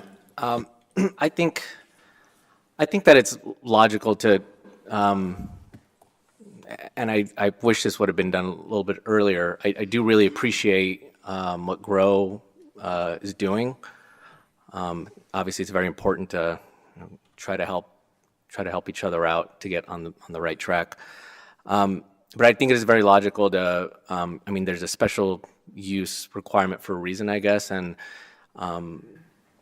to speak to neighbors and just to put their mind at ease, I think would be very beneficial. I've been contacted by businesses that are, it's the fear of the unknown, and I just think a conversation would really go a long way to set some of those concerns at ease. Thank you, Madam Mayor. You're welcome. Councilmember Jackson?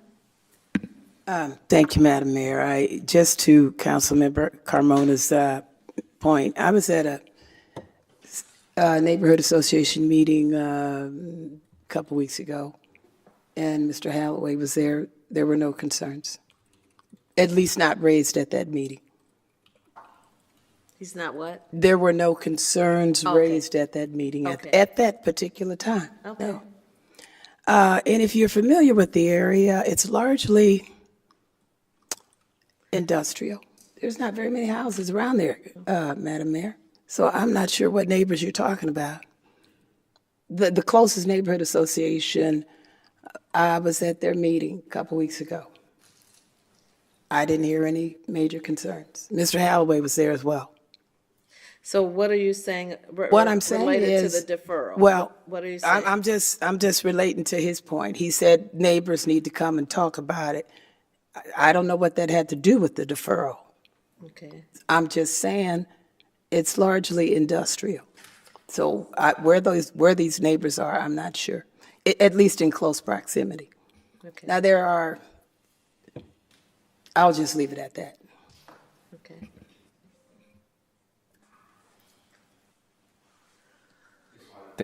Councilman Thank you, Carmona? Madam Mayor. Sorry, I just wanted to clarify. What I meant by neighbors is the immediate, people, the businesses around there. I didn't mean neighborhood associations or residential.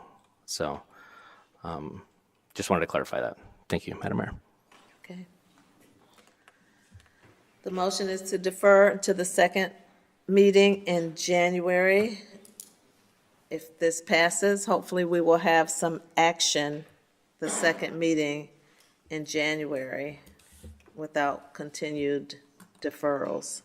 Please cast your ballots.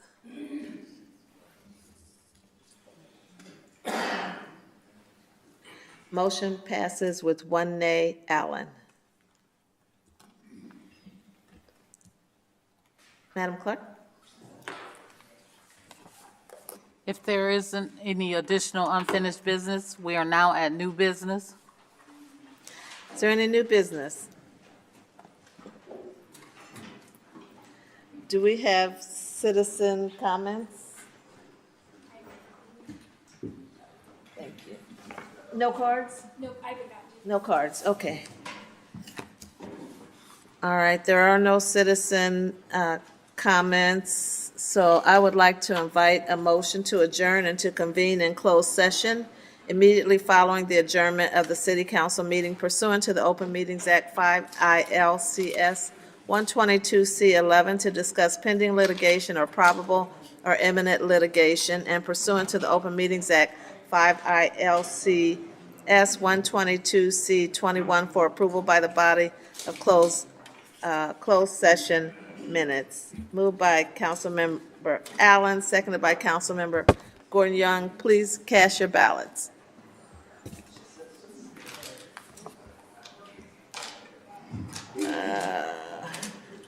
Jackson, Regenbach? Jackson, Regenbach? Okay, thank you for your service. We are adjourned to closed session.